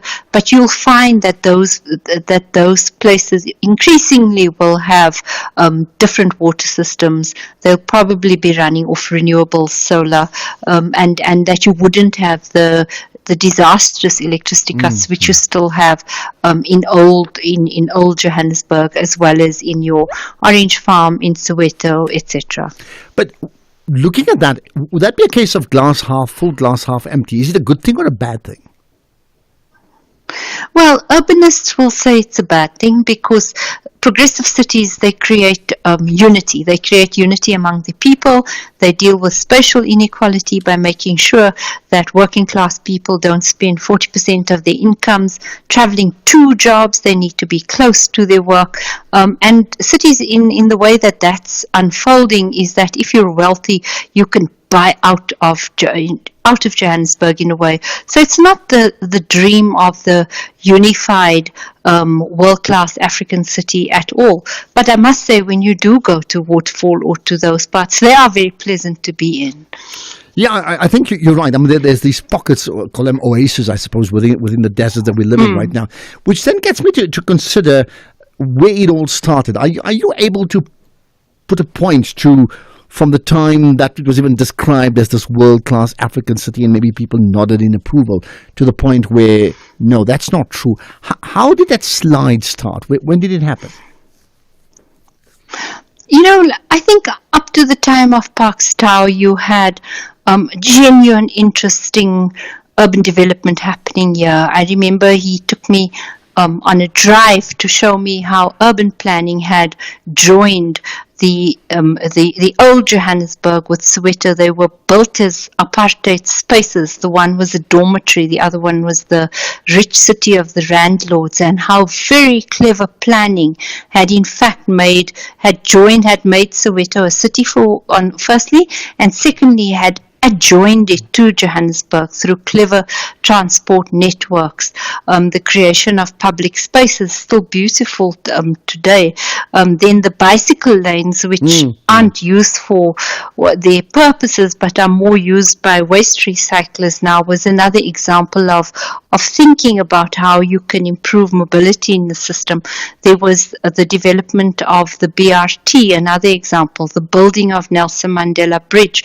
I could name any other examples which show you the trajectory Johannesburg was on, and I found it a very exciting one. And for the longest time, things still worked. We extended electricity, we extended water, the roads, the traffic lights were still working. But what they were not is maintained. And I think that if you look back now, it's probably a 15-year-old or even an older problem that we didn't invest in either maintaining what was there or increasing the capacity of those network systems at all. Well, it's interesting you say 15 years, because as you were speaking and you mentioned all those things, including the BRT and whatnot, I even thought of the Gautrain, which is also part of the city of Joburg by and large anyway, right? Yes. And all that started, I think, with even though it's a provincial competence. Yeah, absolutely. Yes. But all that started with one specific signpost, which was the 2010 World Cup, right? And then the World Cup came and went, and that was the end of the story, right? Can you put it down to one? Can you put it down to one person or one political party? Because that's what I hear every day about. If it was not this party, we'd be fine. If it's that party, we'd be better. Can you put it down to a individual or a happening or what? I wouldn't say so. You know, we're always looking to personalize issues, and sometimes it is about leadership. But I've watched basically mayors from a variety of mayors and then mayors from different parties, all unable to make a change. It is a system change, and it's probably going to require all of us. So yes, it started when the ANC was still in power, but two DA mayors really didn't make visible and quick improvements. Yeah, that's true. Let's end with this then. whether they take your advice, I don't know. But considering you've got your eye on Joburg, right? If you could advise the mayor and the council of the city of Joburg with just one action to activate, what would that be? No, I think it's 3 actions. I think that we cannot underestimate the importance of getting street lights and traffic lights functioning, because mobility is so vital. The safety of the city really important when you consider that most households in Johannesburg are headed by women, and they need to be able to move, they need to get to work, they need to fetch their children, they need to be able to have fun and be independent and move on their own. And when I've asked questions on X of do you have street lights, I have been so struck, Ashraf, by how many women said to me, we're too afraid to leave home at night. And surely that is a freedom curtailed. So I would do that thing, and then obviously water and electricity are vitals. Well, appreciate you giving off your time, and I'll go back to the piece that you wrote for the Daily Maverick, which is Wanted, a New Government for Joburg's great people, great city. Maybe one day we can all dream. Much appreciate your time. Feel happy to you. Thank you, Ashraf. Thanks Lovely for joining to us chat. here. Absolutely on the National Pulse. Right, let's get to the news headlines. Here's Ondela. Thank you, Ashraf. On the news headlines, Justice and Constitutional Development Minister Mamoloko Kubayi says collaboration on the continent on how to combat and fight corruption is crucial. And ANC Secretary General Fikile Mbalula says the party remains confident in the newly appointed KwaZulu-Natal Provincial Task Team despite losing 3 wards to the MK party in recent by-elections. And the African Media and Communicators Forum and the National Press Club have reacted with shock and sadness over the deaths of renowned media practitioner Sibusiso Aseri-Ndlovu and his partner Zodwa Precious Mdluli. A full update follows at the top of the hour. SAFM, guiding you through the rush hour traffic. Good afternoon. A reminder, if you're leaving Joburg's OR Tambo International Airport, heading through to Tembisa or Pretoria, quite a backlog today. Roadworks on the R21 by the Benoni exit. Backlog of traffic through towards Atlas Road at this stage. The M3 is pretty heavy, queues really, and heavy traffic between Buccleuch interchange and the M2 Heldnace interchange. And of course the roadworks on the Mike One at Carr Street, backlogging traffic coming through from the Houghton Estate area. Durban pretty busy, a breakdown into North at Gateway. That's heavy getting up from Kwamashu side. There's big traffic on the N2 North coming off Tweedy Hill into Prospector. The N3 out of town, slow between Sherwood and Pavilion, inbound through Pavilion. You've got the rumble strips there causing delays towards Spaghetti Junction. M13 jamming both ways at the N2 bridge, and the N2 coming through towards the M7. So once you come through at Marion Hill Plaza, just approaching that central Pinetown area, that's quite busy as well. Cape Town, My City Bus involved in a crash outbound at Hospital Bend. There's some extra delays on both the Hospital Bend's N2 and M3 routes leaving the city centre, and the M5 fairly heavy today, queuing from Brooklyn on the Coburg Road all the way down towards the Kenilworth exit at Racecourse Road. With your traffic update, I'm Rob Byrne. This is SAFM Sports with Tumi Nkgapele. Right, Tumi, you've got lots to talk about. What are you going to start with? I'm starting off with athletics this hour, where world under-20 400-meter champion Udima Okan is expected to play a key role in boosting the 4x400-meter relay team's chances of success at the World Senior Championships in China this weekend. The 19-year-old Florida high school learner from Roodepoort is widely regarded as the missing link in the relay squad. Just last year, the team claimed silver behind Botswana at the World Relay Championships in the Bahamas, securing an automatic Olympic qualification spot. And with Okan's explosive talent now added to the mix, hopes are very high that the team will also book a place at the upcoming World Senior Championships in Japan. I'm obviously inexperienced. I have a lot of experience. I competed at World Juniors for the relay, and my team was good.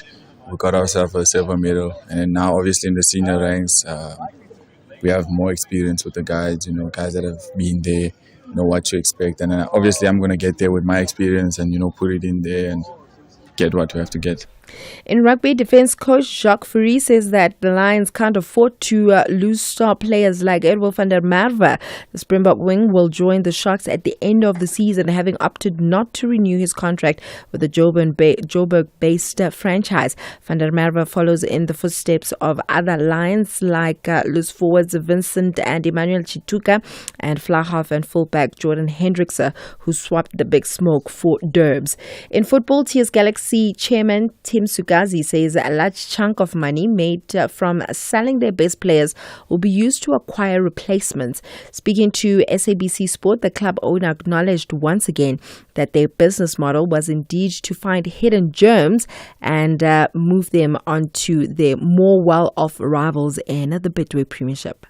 I've self-proclaimed, I did talk about and I, in fact, attested to the fact that our model requires us to dispose of our best assets in order to reinforce. So people only listen to one part that we sell. They ignore or neglect to listen to the other part that we, at the same time, we are reinforcing.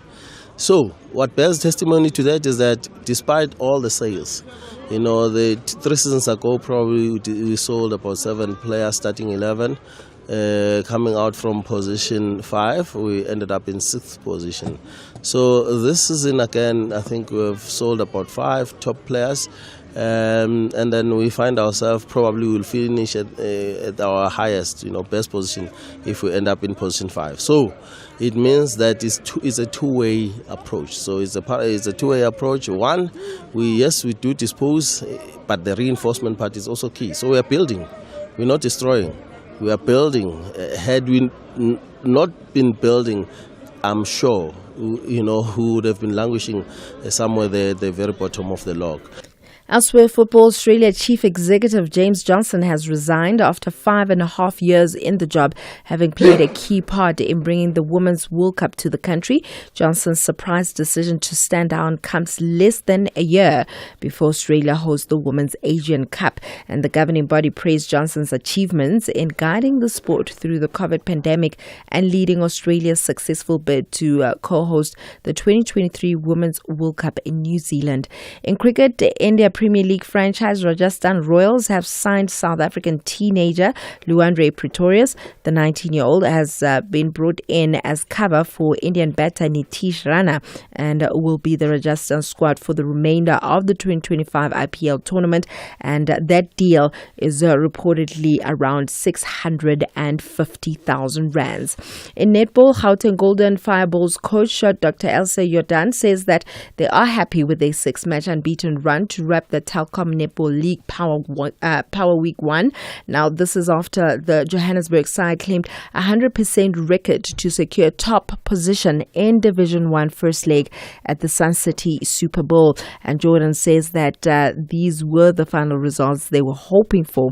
However, adds that they are aware that it's still early stages of the tournament. Finally, in tennis, former world number 1 Fabio Fognini says that this year's Italian Open in Rome will be his last appearance at the ATP Masters 1000 event. The 37-year-old will face Jacob Fernley in the first round today, marking his 18th main draw appearance at the tournament, having reached the quarterfinals in 2018. With that said, it is a wrap from my side. I'll have more on other sports. I want to just say, it may sound crazy, but there's been some crazy results, certainly in the European games this last few weeks. Can you just imagine if Man United loses 3-0 or 4-1 at Old Trafford? They've lost, I think, 6 times 3-0 at Old Trafford in the last year or so. It's unbelievable. I'm just saying, can you just imagine? Anything is possible. The theatre of nightmares. We'll see what happens. Well, we'll see what happens at 11 o'clock tonight when it's all done and dusted. Or maybe they're going to extra time. You never know. Right, more sports in an hour. Bafana want to seal their envelope to East Africa with a paramount victory in front of their home fans. But the Flames plan to double the heat. This is the second leg of the final round of the Total Energies CAF Chan 2025 qualifiers. South Africa tackles Malawi on Sunday, 11 May at 2:30 p.m. Streaming live on SABC Plus, SABC2 and SABC Sport on DTT Channel 4. Also available on SABC radio stations at 3 p.m. Proudly brought to you by SABC Sport. For the love of the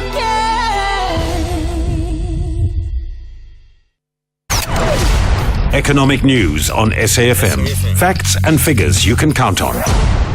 Let's get to those facts and figures with Makwe Masilela, who's the Chief Investment Officer at Makwe Fund Managers. Makwe, you've got local and global markets in a moment, but you've got news about AB InBev first. Go for it.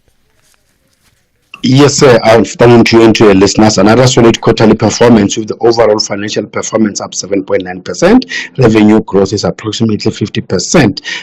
Managed to grow by 15% in most of their markets, and that was driven by a revenue per hectoliter increase of 3.7%, and the guys managed to gain or maintain market share in 60% of their markets, and the volume was down 2.2%, mainly because they were impacted by the calendar related factors such as cycling the leap year, selling day benefits in Q1 24, and Easter shipments phasing in. And when we look into South Africa, the market continued its momentum and market share gain.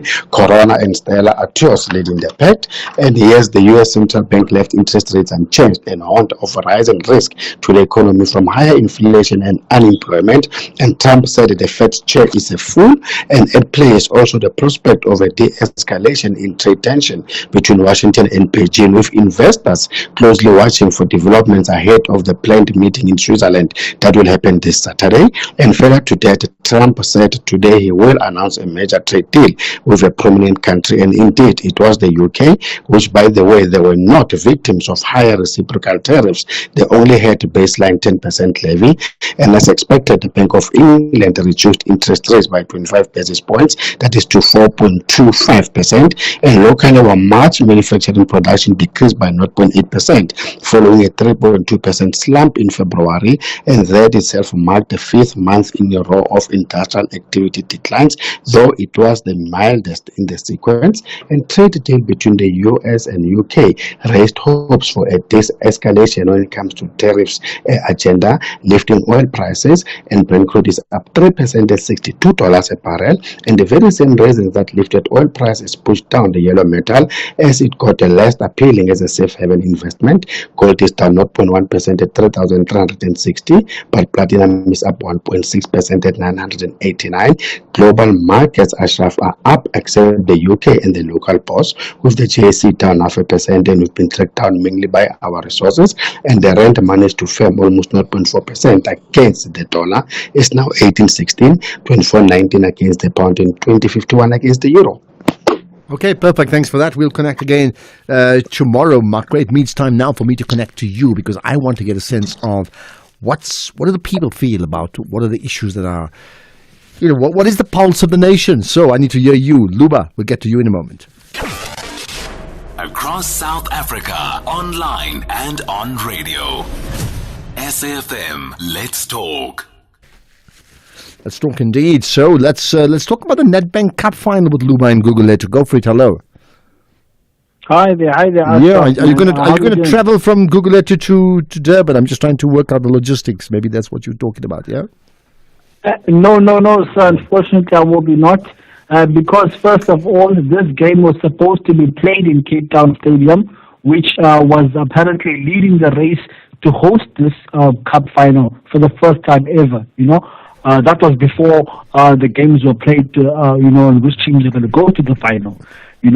So I don't know for how many times that the cup final is going back to Moses Mabhida Stadium after last year they hosted the MTN, cup final. And now today we find out that it is clear that they don't have the capacity to host a cup final of this magnitude. So why is Moses Mabhida getting all the finals? Well, I don't have an answer, but certainly Joburg gets it too. So you're saying they were leading the race? They're leading the race, and how did they lose that race? What do you know about that? That's exactly what I'm confused on, because of Cape Town is apparently bidding for this. The mayor was involved. I was aware of it as well. And then on the day that it was supposed to be confirmed, it was given to Moses Mabhida. I don't know, it was a draw or something. I don't even know there was supposed to be a draw for cup final. Now we found out they're struggling to host this final with two duplicates of tickets and stuff. Even their pitch is not world class. Even the pitch is bad. Okay, I'll tell you what. I'm going to ask Tumi about that in terms of what's her understanding about how do they get to who decides who awards a city or a stadium a cup final or not. Okay, so thanks for raising that, Luba in Google Letter. Sorry, it's not happening at the Cape Town Stadium. Would have been lucky for you. Sipho in East London, go for it. Let's talk about Paddy. Yes, thank you very much, Ashraf. Ashraf, at first, let's appreciate the former Statistician General, Paddy, for continuously educating us as public. He has done so for all his life while he was in service, diligently, in a professional manner. South Africa stood out, and it's still standing out because of his hard work. And he now takes a stance of helping us ordinary citizens to educate us to understand how the democratic system works and how to hold government accountable. Anyone who talks bad or understands him differently is assisting you. That government, you can only hold government to account through KPI. It is known as KPIs and targets. There is no other way. There's no other way. You know what? I hear what you're saying, and I think what you're saying is very important because he made some comments, and then people said he was always negative about government and always negative about Ramaphosa. But he does deal in stats. I mean, that's his business, right? He understands that well, right? And you're quite right. If, for example, the mayor of the city of Joburg can actually say the city is broken, then is he also being negative about his own city? So why can't parties say it in a different way about something else? I mean, that's the point, right? So you're right, and I think this is the important part, that in many ways, people like him are the conscience of our country. And imagine if we remove that data and someone to counter claims by government and party leaders, we would not know any better. So I think he plays an important role. And I hear what you're saying, yeah? Yes, very much so, Ashraf. And thank you for continuing bringing him online so that he can continue educating us. Much appreciated. We're not going to bring our credentials. We are the first one to support the ANC. We went into war for the democratic South Africa as part of the ANC, and it is us who are going to strengthen the ANC to bring the ANC into line. Well, let's see what happens there.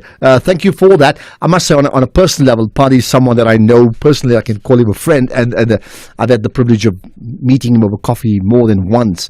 So I will say this much. I'm not saying his politics are right. That's up for you to decide. But he is undoubtedly one of the brightest South Africans I have ever met. Seriously so. Absolutely bright, switched on human being. And when we talk about building, our country into a champion nation, we look at where the people who can lead us in whichever sector of society, you would need to rely on people like Paddy. So they just bring it out there. Isaac in Pretoria, go for it. Hi, how are you, sir? Yeah, very good indeed. Thanks. What's your point? Fine. I want to talk about our health system. Oh, goodness. This morning I heard that government is owing billions to Afrox. The day Afrox decide to stop those oxygen, we're going to be in trouble. Our health system is the next going to be it's a crisis already, and our government needs to work on it. All provinces. Well, it's already a crisis. We are owing service providers. You talk the one who are taking blood on the patients, oxygen, we are owing billions. So I don't know what's going to happen to our poorest of the poor. Because people who are responsible in provincial offices, they have medical aids. Go to public hospitals. They are bad. They are bad. Leadership in provinces are not representing the voters. Parliament must also do their oversight. They are chosen to go and represent and do oversight to those who don't have voices. But it is bad. You'll remember me one day. You'll remember my ways. I just hope it doesn't happen, Isaac. I hope I don't remember you for that reason, if you get my point, Isaac in Pretoria. But it is bad. I mean, here's the point. Can I repeat it?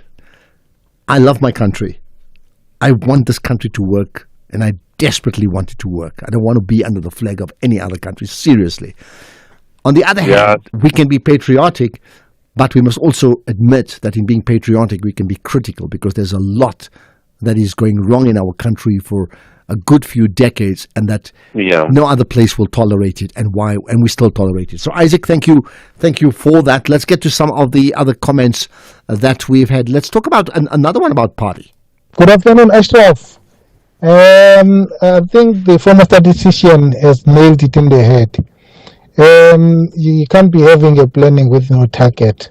Then it means that you have not actually planned at all. So he's nailed it in the head. Thank you. Bye. Thank you. And he's someone who ought to know, isn't it? Hi, Ashraf. Errol here from Durban.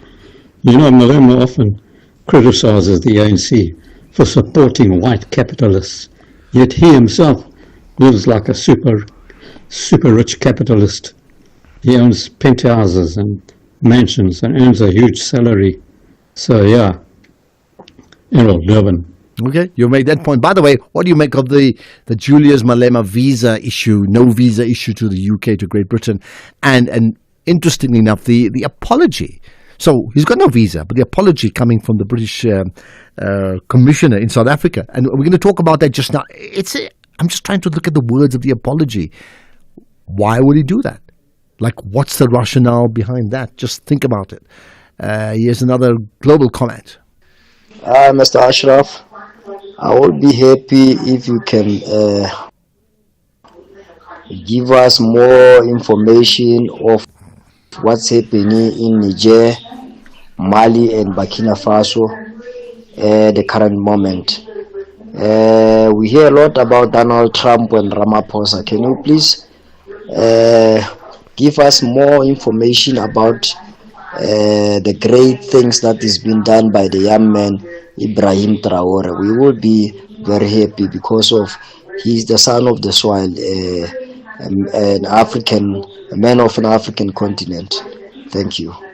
Okay, points taken. In fact, I think you're right. I certainly have been following what Ibrahima Traore has been doing in Burkina Faso. But yeah, perhaps it's long overdue for another conversation on the show, on the global feature that we have at around 3 every day, about just his gains and his losses, if anything, considering that he actually came into power by a coup. Now, would you accept that on the one hand? Then he's taken over, and then he's thrown out people like the French. And on the other hand, there's others who are like saying, hey, don't think he's that popular. You think he's popular, but he's not. I don't know. We need to find out. Okay, this is the National Pulse. Time for more calls, more thoughts from you as you effectively get your fingers on the pulse of the nation. Marawai.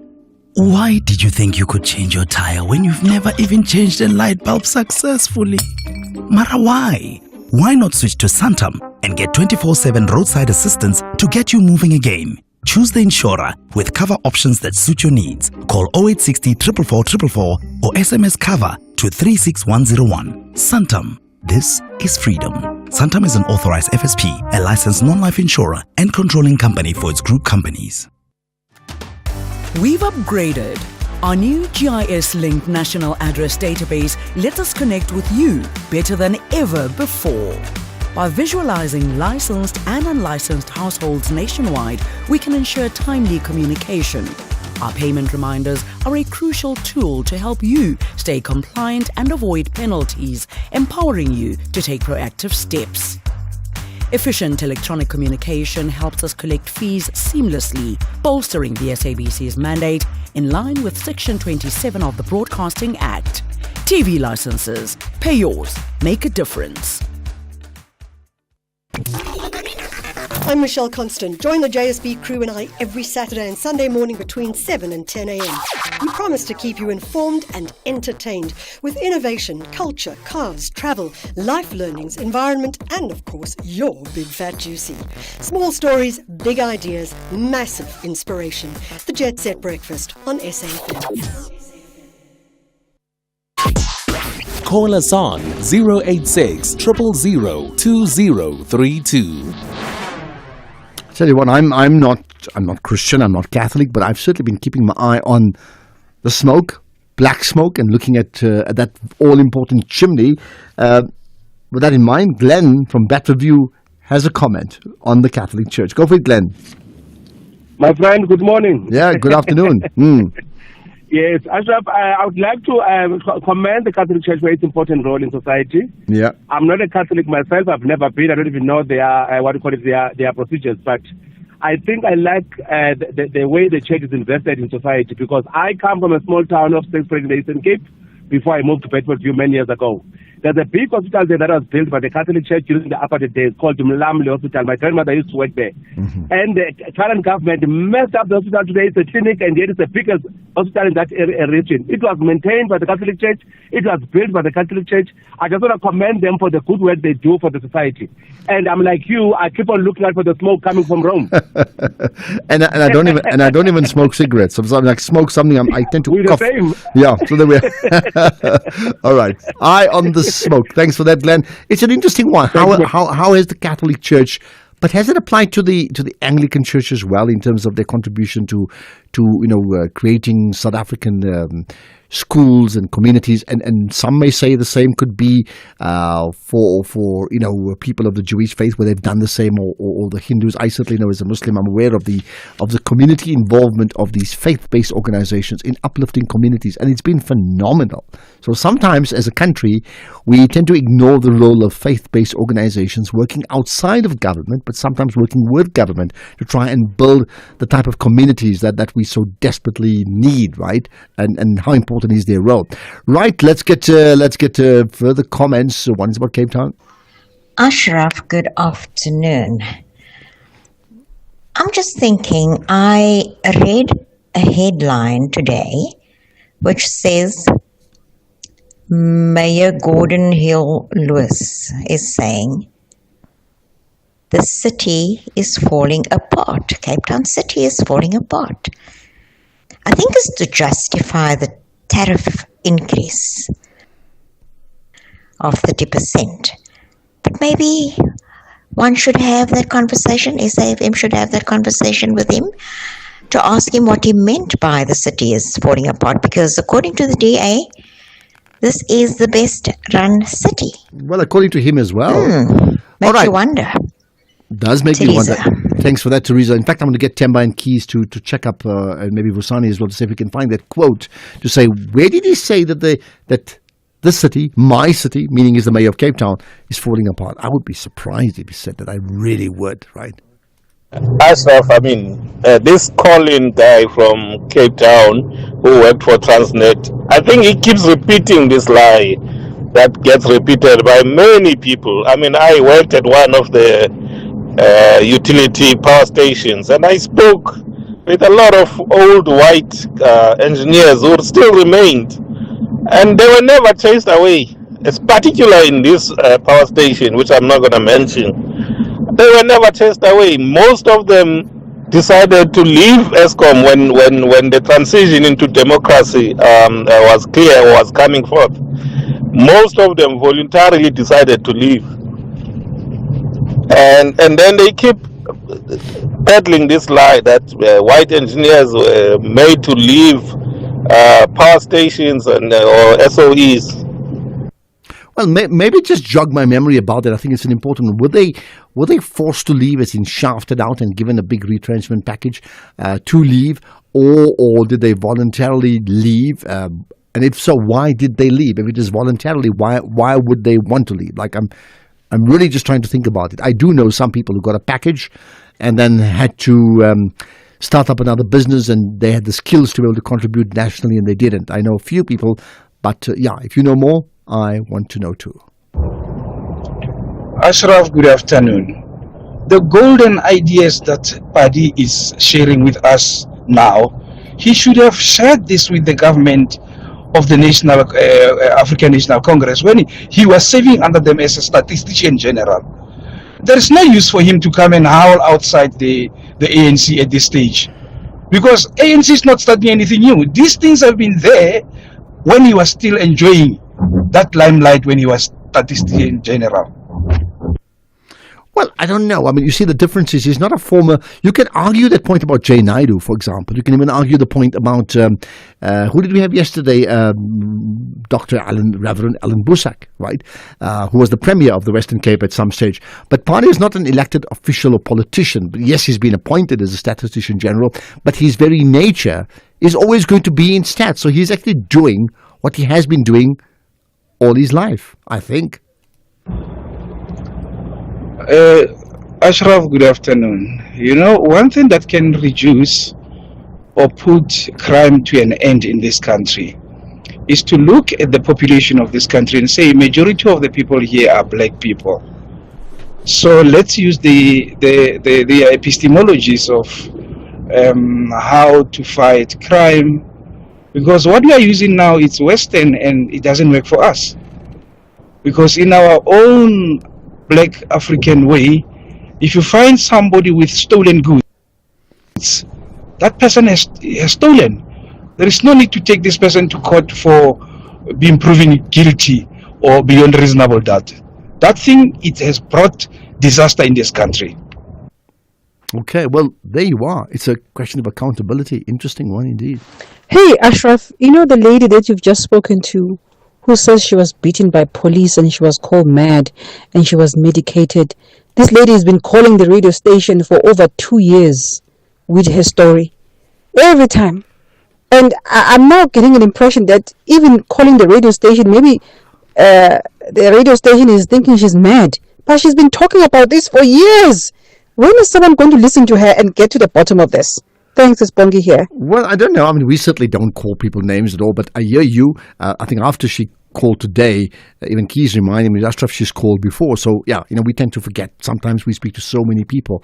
The question is, I mean, I don't know what to do. I mean, if anybody knows, what help does she need? I don't know enough about her on a very personal level.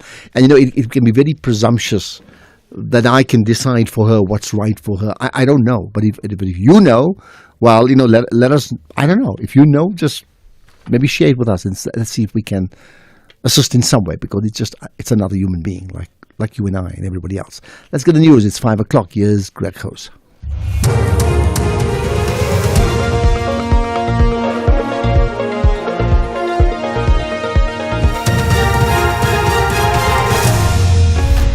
Thank you, Ashraf. Combating corruption in the spotlight and Bill Gates to give away his fortune. Good day to you.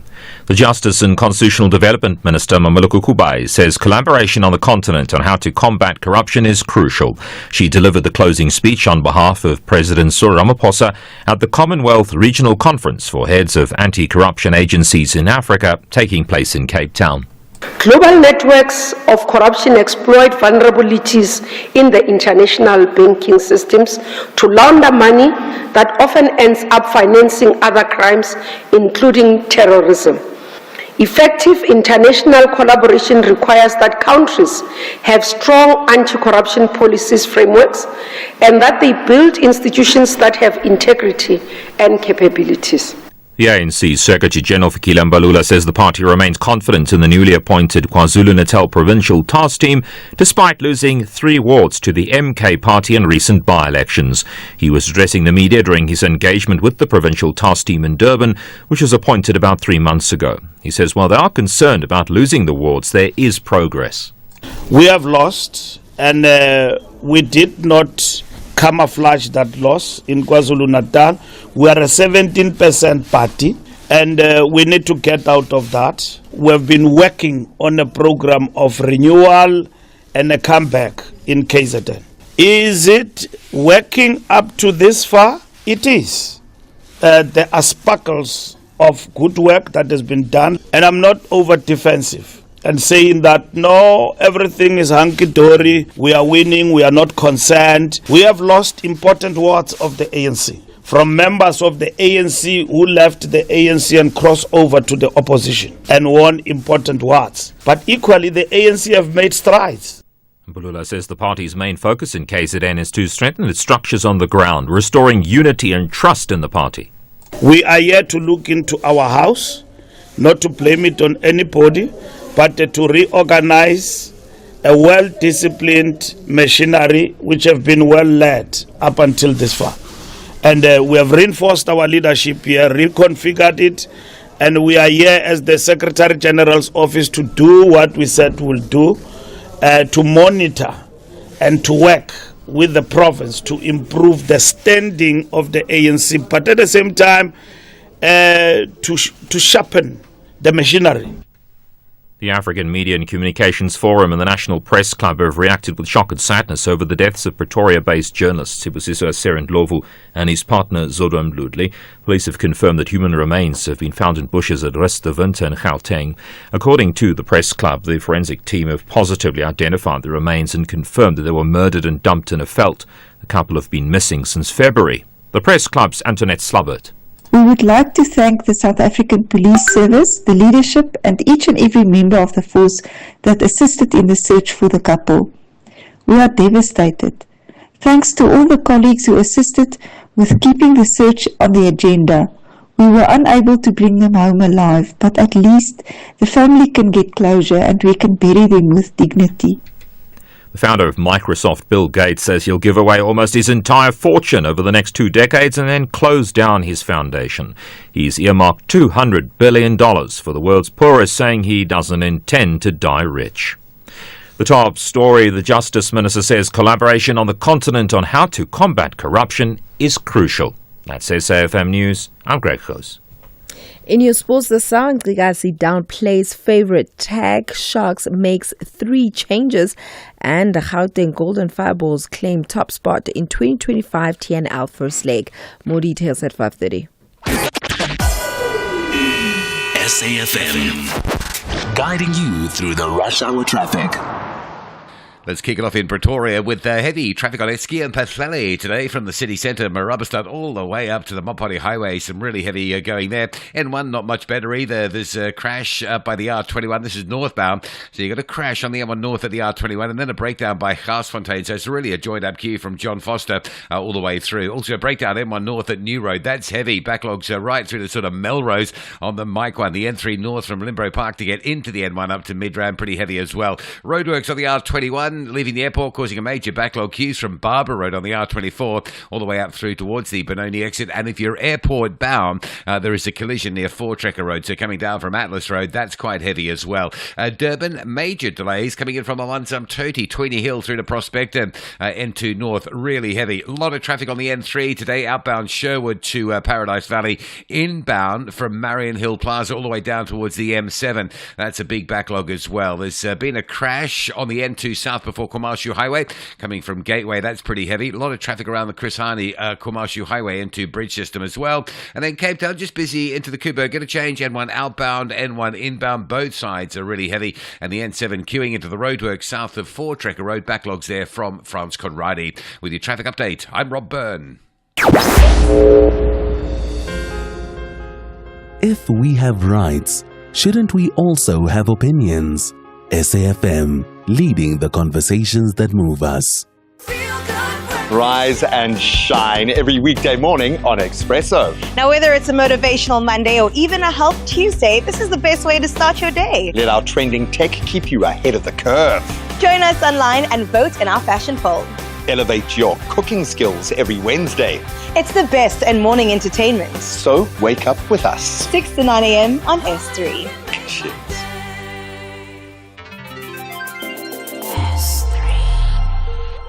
It takes a while before these arch rivals meet in the final. But when they do, everything stops. Nabi is confident to delight the Amakhosi fans. If the fans love Kaiser Chiefs, automatically is love Nabi. While the back-to-back victor, Rivero, chases the 3rd consecutive title. Whenever it's time to go, we're going with the intention to be competitive, to try to be better than the opponent. This is the Nedbank Cup final. Witness the Soweto Derby. Golden Black battles it out with Black and White on Saturday, 10 May at 2:30 p.m. Streaming live on SABC Plus and SABC One. Then on SABC radio stations at 3:30 p.m. Proudly brought to you by SABC Sport. For the love of the game.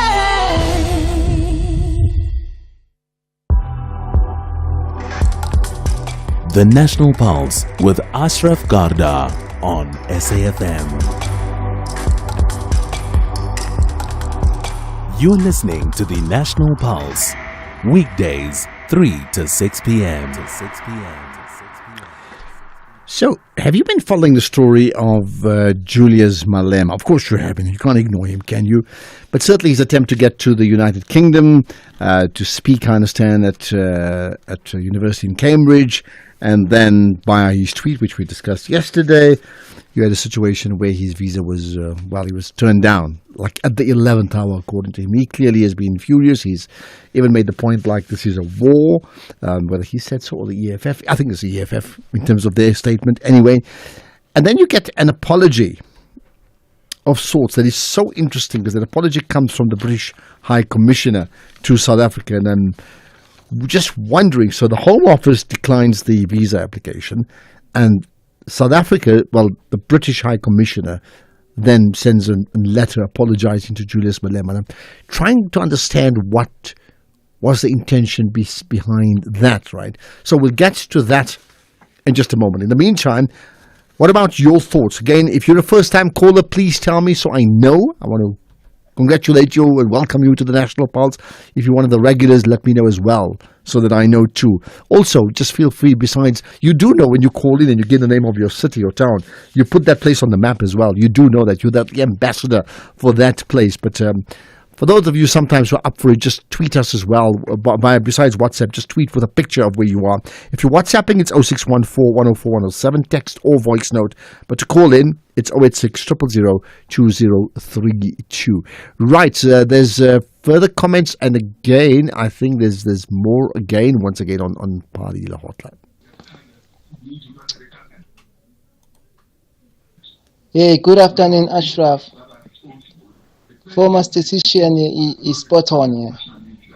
This Wudintlela thing is just another way of making some more money for ANC crooks, and they are preparing for next year elections. They just want to make more money so that they will be able to campaign, to have money to campaign for next year. There's nothing. ANC is finished. We're just waiting for next year and 2020 and 2029 to take them out. ANC is finished. Thank you, Ashraf. It's DK from Durban. Okay, DK certainly giving us his views. Let's get further calls. So you want to add to that conversation, A, about Padile Hotline, 2, about the conversation with Fidel Haffajee about the city of Joburg, and effectively there's now these pressure groups who are driven via WhatsApp, and the important role they play in putting pressure, A, on the local ward councillors, and then the city in whichever way they can, because if not, well, what will happen to the city? If you want to comment on that, go ahead too, including some of the other conversations we've been having, and the one that we started off the show with, once again, news that journalist, then they found him and his partner killed. I'm referring to Sibusiso in Ndlovu and Zodwa Precious in Dluli. If you want to comment on that, go ahead. Vuyiswa in Parktown, we haven't chatted in a while. Go for it. Yes, I've been trying, man. Yeah, I've been making notes. Notes. Who's calling? Yeah, go for it. Yeah, thanks, Ashraf. What I want to talk about is this whole talking that we have from Padile Hotline to Feral Haffajee. For me, I think we're all responsible to do something. Those who have, those who don't have can actually be hired by those who have.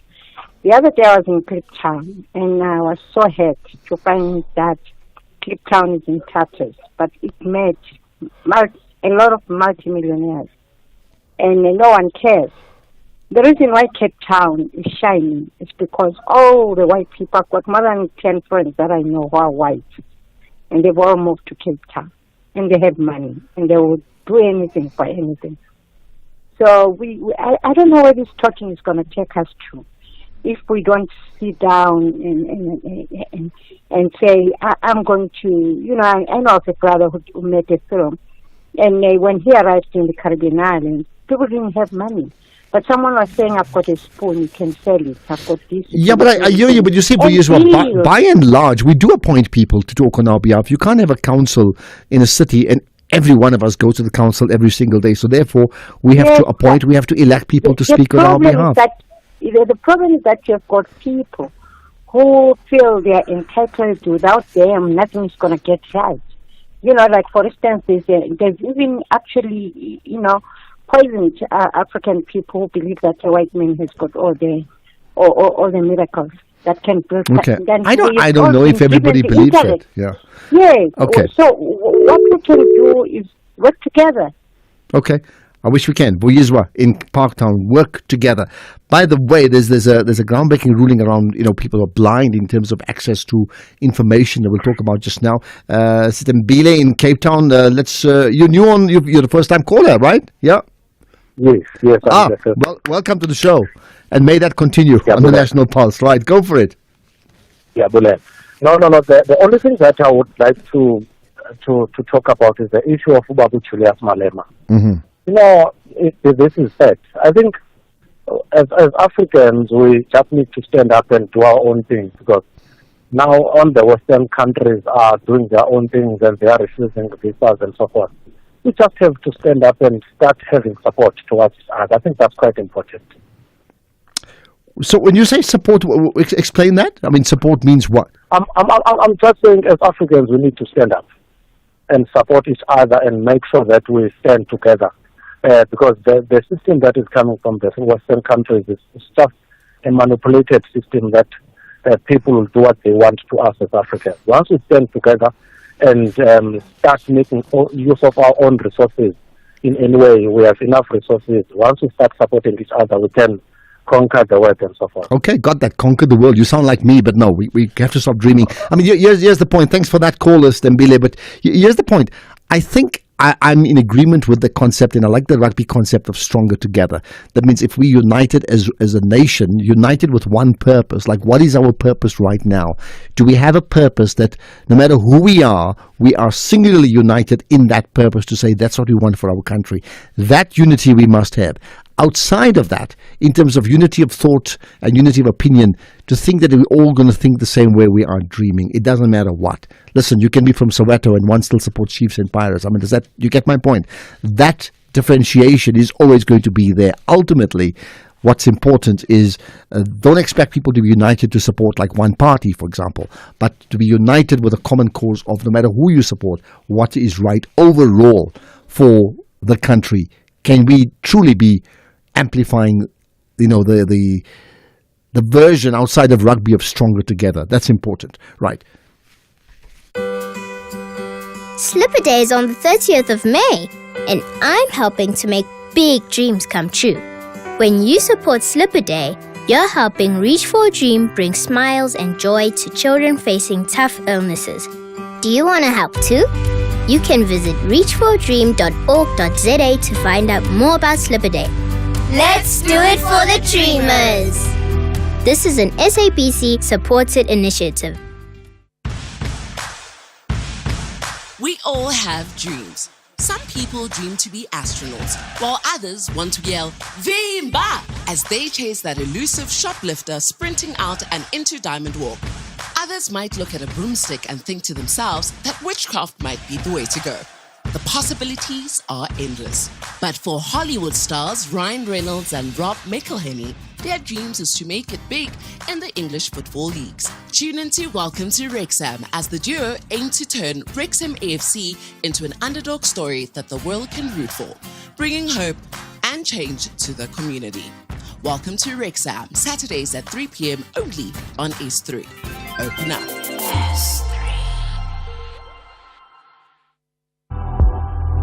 X at SFM Radio and at Ashraf Garda.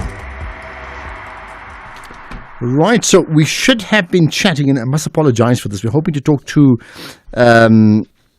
spokesperson, well, not a spokesperson, in fact, Professor Ntsikelelo Breakfast, about exactly that, the British High Commission's apology to Julius Malema, and we just can't connect with him right now. As soon as we can, we will do that. But let's talk about another issue that is so important in terms of how it affects people's lives, right? And this is it. Blind SA has welcomed the Constitutional Court ruling that has made it easier now for blind people in South Africa to access copyrighted works without having to encounter any legal hurdles or complications from the copyright holder. What does that mean? I mean, I think in essence it means that if there was something and blind people had no access to that, they could not pursue that to be able to get access to it. But now they can. Let's see how that plays out in practice with Christo de Klerk, who's the president of Blind SA. Christo, appreciate your time. You're on the National Pulse. Good afternoon to you and good afternoon to the listeners, and thank you for SAFM for over the years following our story so diligently. We appreciate that. Okay, and I gather that in following that story there's a significant conclusion or outcome of that story. So tell me what has happened, interpret it the way you see it. Okay, let me sketch what the problem was and what the solution is now. The problem is that a blind person cannot just pick up a book and read it. It first needs to be made accessible. In other words, it needs to be converted into Braille or audio or large print or accessible electronic formats. So, whereas a sighted person can go to a library, take out a book and read it, or buy one and read it, we cannot do that. We need to make it accessible. The problem was that in order to make it accessible, we needed the permission of copyright holders. And you might not believe me, but in 90% of cases we did not get that. So 90% of the books we wanted to make accessible, we were not allowed to do. And my example that I like using is when I studied law years ago under the old copyright regime. I first had to become a criminal to become a lawyer. I could not get copyright permission to convert several of my books, so I had to take the law into my own hands, take books out of the library, get people to read them on tape for me and that sort of thing, which was against the law. Now, we finally got the order that we do not have to grovel before publishers any longer for copyright permissions. We're not asking for freebies. We're not asking for one book to be copied for everybody. You have to be the legal owner or get the book from a legal owner and make it accessible for personal use, or an authorized entity has to convert it for you. An authorized entity is an organization which has as one of its core functions the production of accessible material. So we got that order after a long battle.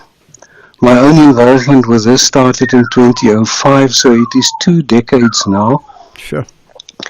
The Copyright Amendment Bill went to Parliament in 2017, which contains Section 19D, which gave us these exceptions.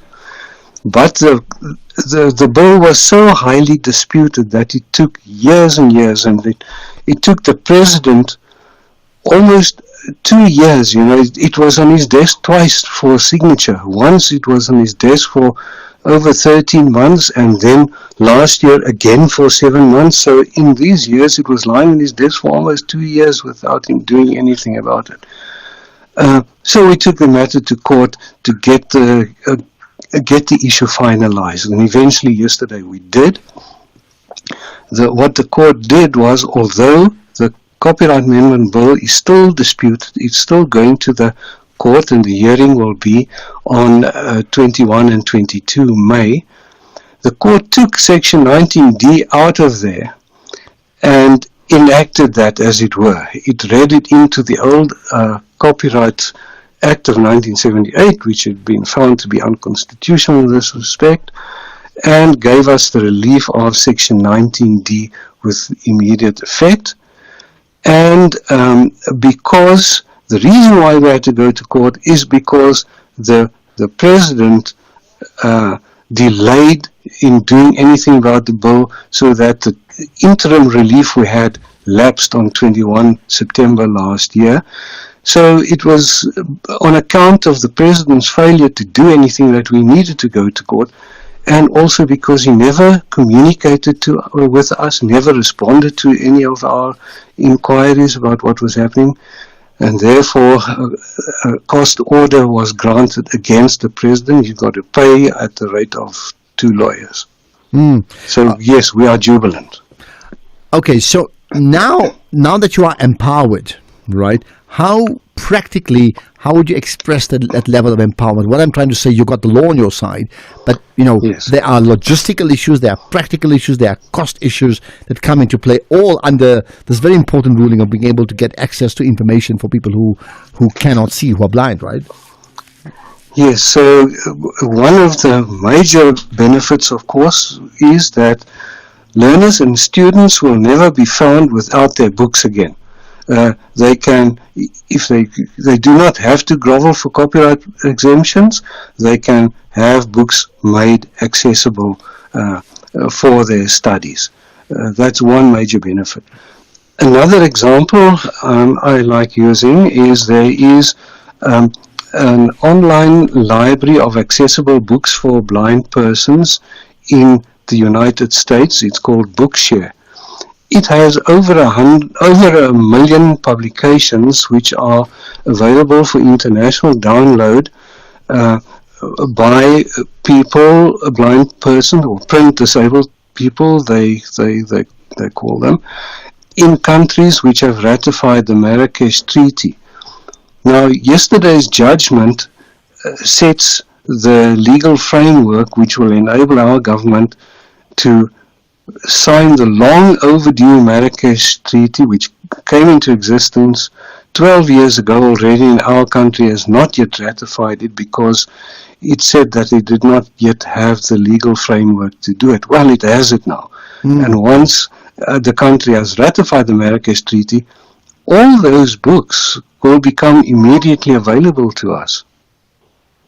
And that's how we ended, because that's the most significant thing. All those books will immediately become available to us. So that issue of copyright then drops away or falls away. Very empowered. Christo de Klerk, the president of Blind SA, thank you for your time. And certainly you pushed a line of justice that's now been meted out, and you've got what you deserve, you and your thanks a lot there. Thanks for your interest. Thank you, Christo de Klerk. Right. By the way, we'll chat to the SABC about the SABC Plus app. Do you know it's reached 1 million registered users? And I can tell you now, of that 1 million, I am one of them. The question is, are you one of them as well? I'd like to know. Let's see if I can get some more thoughts and calls from you, which we'll do right after this.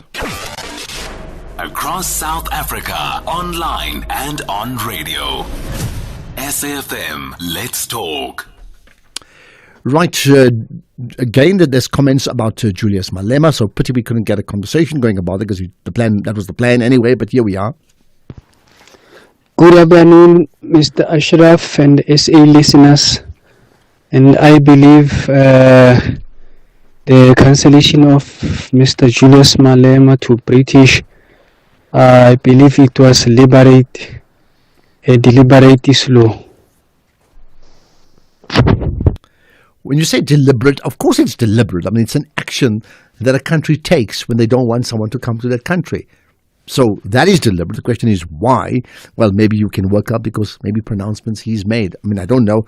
They don't give reasons, but I mean, I think it's pretty obvious, isn't it? Sandile in Pinetown, hello. Ashraf, how are you? Yeah, very good. Good to connect with you. Go for it, Sandile. I'm very good. It's Sandile from Pinetown, first caller. Ah, there we are. You're putting Pinetown on the map, you see? There we are. Thank you. Thanks a lot. Okay. My point is about Julius Malema. During those time when the United Kingdom lost Queen Elizabeth, he spoke a little bit badly. So now he's going there, he wants to go there, but he knows the government of that side is not happy with that. So he mustn't take this personally. And by the way, he was not sent by the state there. He was going on a personal capacity. Yeah. Yeah, so he mustn't take it personally. But otherwise, I think he must always stand on what he believes in. He must not divert. He's right on his own side. But in standing for what he believes in, we know what he believes on many things. It's not unexpected, isn't it? What I mean is countries differ with each other on policy, and I'm not standing up for Britain, not at all. But my point is that when you say certain things that rub your noses up them, you must expect they're not going to open the doors for you, and that's what they've done. I think Adam Habib, by the way, a long time ago, he was refused a visa to the USA for maybe a similar academic reason. What I'm saying, these things happen. Countries close the doors when they don't feel like they want you here. yeah, next time, before he says something, he must think about all those consequences. Well, there we are. Thank you for that call, Sandile. Keep it going again, so that when I think about the Comrades Marathon, I'll think about Pinetown now, because that's where you live, right? Much appreciate your comments. Here's another. Ashraf, Johnny Bloemfontein. It's quite simple, man. They undermine Africa, these so-called Western countries. They undermine us so much. That's why they always want to mingle in our affairs, wanting to save Burkina Faso and all of that. They undermine Africans. And the likes of AfriForum is the cause of this nonsense. Well, I don't know. We also didn't allow the Dalai Lama to come to South Africa. Who did we undermine then? You get my point. We also did it. Right or wrong, we don't want him to come here. So we didn't, right? Here's another. Good afternoon, Ashraf and my fellow FM listeners. Whiskey here from Pararintani. Look, Ashraf, I just want to comment the insightfulness and informative interview that you had with the guest whom you were speaking to about the development of Joburg. Yeah. It's unfortunate that I missed the name of your guest, but let me commend her. She's not partisan. She's pro-development. She's pro-new ideas, which I pretty much like and agree with her. Thank you very much. Thank you. Well, I mean, she's an extensive political commentator by the name of Ferial Haffajee, and she wrote a piece about it in the Daily Maverick. So, excuse me, you probably can check out that piece as well. So, yeah, I think she certainly got us thinking.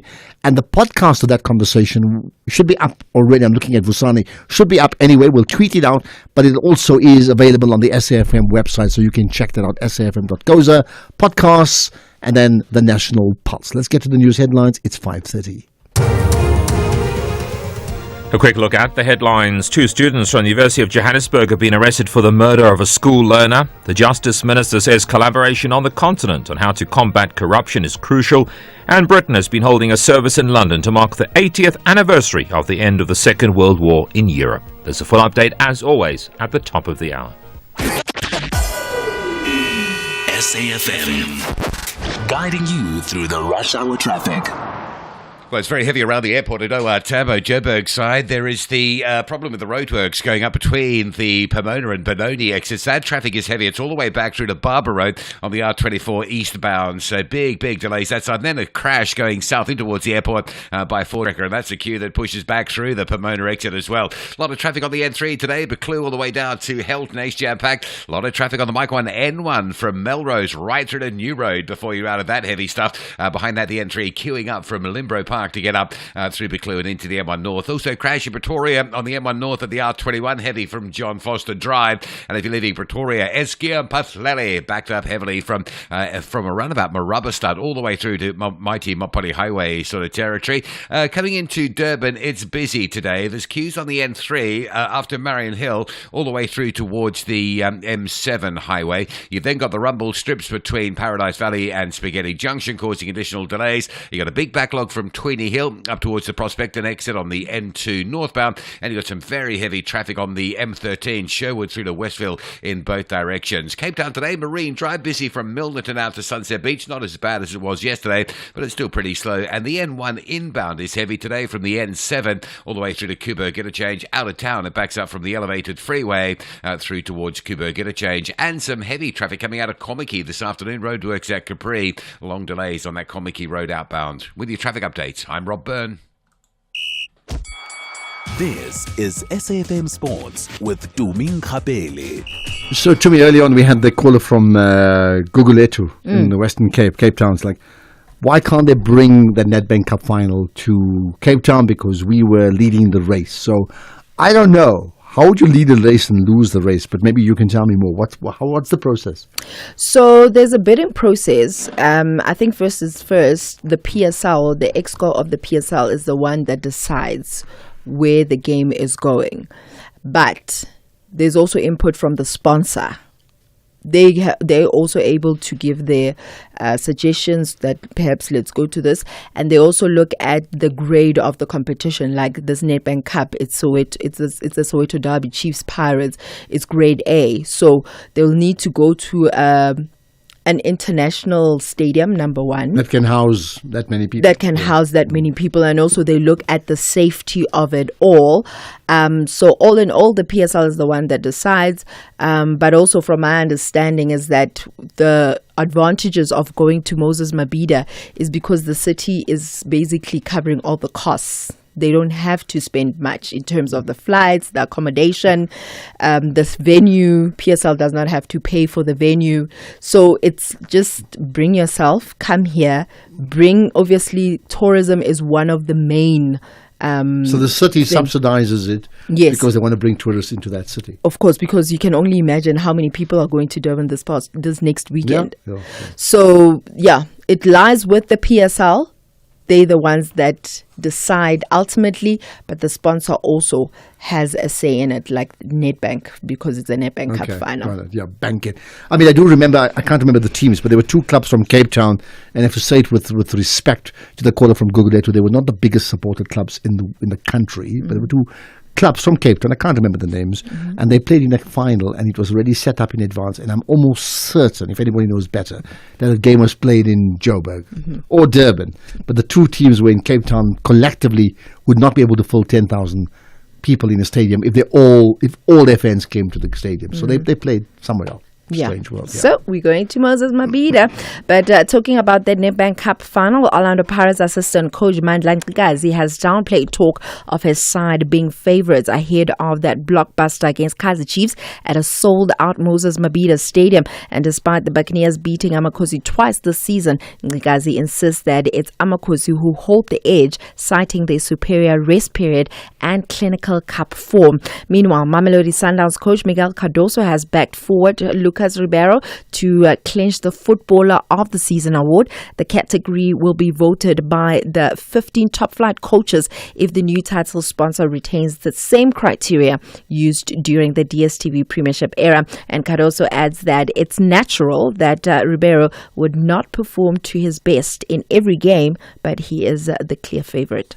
A player like Lucas that is clearly the player of the league this season, that has expressed himself not only this year but this year he exploded the way he exploded. He just brings good things for the question is that sometimes people look at the player, and I'm not speaking about today, look at the player and or at him expecting goal after goal after goal, and they don't relate, or we don't relate with the moments that he promotes to the other ones. And I think what happened is that until 2/3 of the league, he was profiting of more spaces to play rather than the ones that he has now. Still staying with football, Manchester United manager Ruben Amorim has joked that his side could be the worst Premier League team to win a European trophy. If they go all the way in the Europa League, United take a commanding 3-0 lead in today's semi-final second leg against Atletico Club as they aim to seal a spot in the final in Bilbao. And Amorim says that he has fallen short of expectations, but says that lifting a European trophy would still be a remarkable achievement. And that game gets underway tonight at 9 p.m. Obviously, there's another one, Tottenham and Bodo, and that one also getting underway at 9 p.m. In rugby, Eben Etzebeth will lead the Sharks when they face Ospreys in a crucial United Rugby Championship round 17 clash at Kings Park tomorrow. Head coach John Plumtree has made 3 changes with Dean Bleur to come in for Oxen Chair, Siama Suku replacing Jordan Hendrickse at fly half, and Lorenzo Julius coming in for Lucanio Am. Now, with the home quarterfinal within reach, the Sharks sit 4th on the URC table and need just 3 points from their final 2 games to secure it.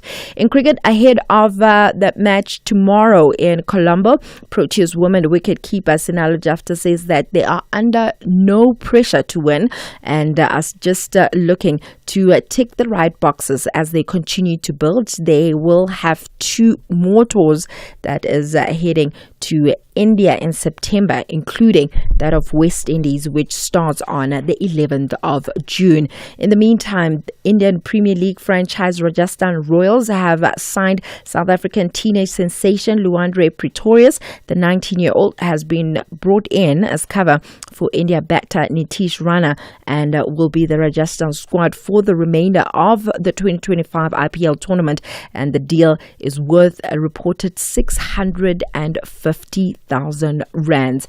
In netball, Gauteng Golden Fireballs coach Dr. Elsa Jordan says that they're quite happy with the 6-match unbeaten run to wrap up the Telkom Netball League Power Week 1.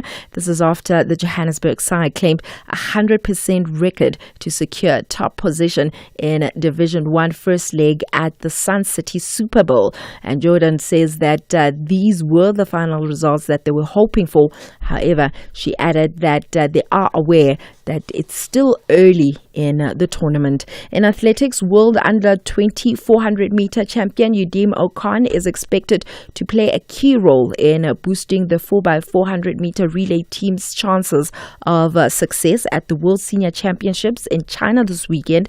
The 19-year-old, who is from Florida High School, is widely regarded as the missing link in the relay squad. Now, last year, the team claimed silver behind Botswana at the World Relay Championships in the Bahamas, securing an automatic Olympic qualification spot. And with Okan's explosive talent now added to the mix, hopes are quite high that the team will also book a place at the upcoming World Senior Championships in Japan. I'm obviously inexperienced. I have a little experience. I competed at World Juniors for the relay, and my team was good. We got ourselves a silver medal, and now obviously in the senior ranks, we have more experience with the guys. Guys that have been there, know what to expect, and obviously I'm going to get there with my experience and put it in there and get what we have to get. Just to end up, I made the point earlier that there was nobody with Arsenal tops today. And I did support Arsenal last night, just for the record. I wanted Temba's team to win, just so you know. But having said that, now that they lost and they blew it, they had 3 chances in the first 6 minutes to score 3 goals, clear goals, right? And even in the first leg. You have to then go back to that Patrice Evra video that's doing the round. Did you watch it again today? You saw it, right? Yeah. It's doing the rounds again. And for those who don't know, I have to repeat it. Here's he talking, and he said it about 3 years ago. And he said, the thing with Arsenal, they are just like Netflix. They can't, when you watch, you can't wait for the next season. So there we are. As he also says, I love the game of football. On that note, it is a wrap from my side.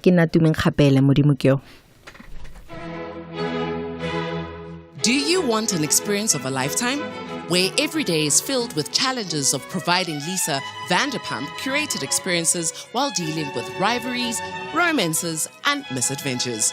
It's drama at Vanderpump's French Estate. Chantel Rosabelle and the staff can't wait to give you a front row seat to all the drama. Catch Vanderpump Villa, Saturdays on S3 at 8:30 p.m. S3 open up. This Thursday on EFC, Africa's greatest meet the warriors of Brazil on a night where 3 titles will be contested. Amanda Lino takes on Mariana Salles, Willy Van Rooyen takes on Kleberson Sousa, and in the main event, JC Lamprecht goes to war with Luis Paulo Picanso for the light heavyweight title. EFC 123 live from the World Sports Betting Arena. Watch it on SABC Sport Channel on DTT Channel 4 from 7 p.m. Brought to you by SABC Sport.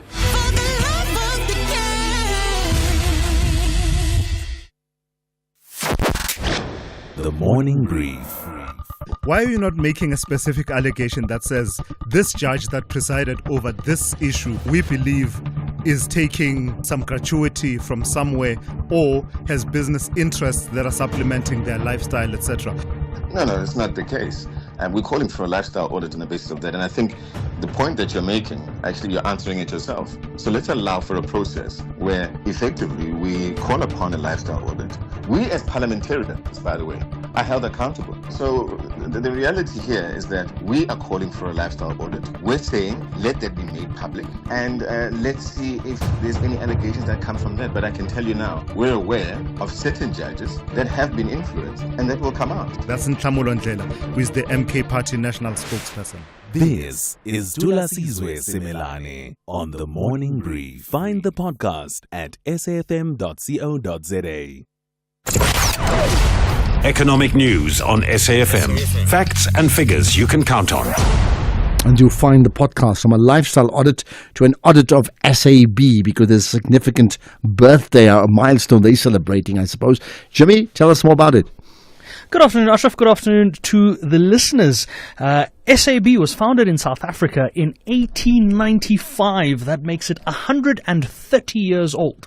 We're going to be speaking to SAB, but we're not just going to be taking a look at the 130-year-old celebration. We're going to be taking a look at results. They gave us quarterly results from a group perspective. The AB InBev group gave us an update on their performance as well. We've got a very special conversation around this. I'm going to be joined in studio by the AB InBev, or the SAB CEO, that is Richard Rivet Karnak. He's going to be coming through to our studio to have a chat around what this milestone means for SAB as a business, what the next 130 years could potentially look like, and reflecting on just some of the key standout points of the business that we've all come to know and love. We've also got a conversation with the team at Liberty around unclaimed benefits. They found a very interesting solution as part of a collaborative effort with the company, or with an organization called Robin Hood Unclaimed Benefits, to return unclaimed benefits to individuals using technology. They've got a new platform that they've developed together, and we're going to be speaking to the Liberty team to get a sense of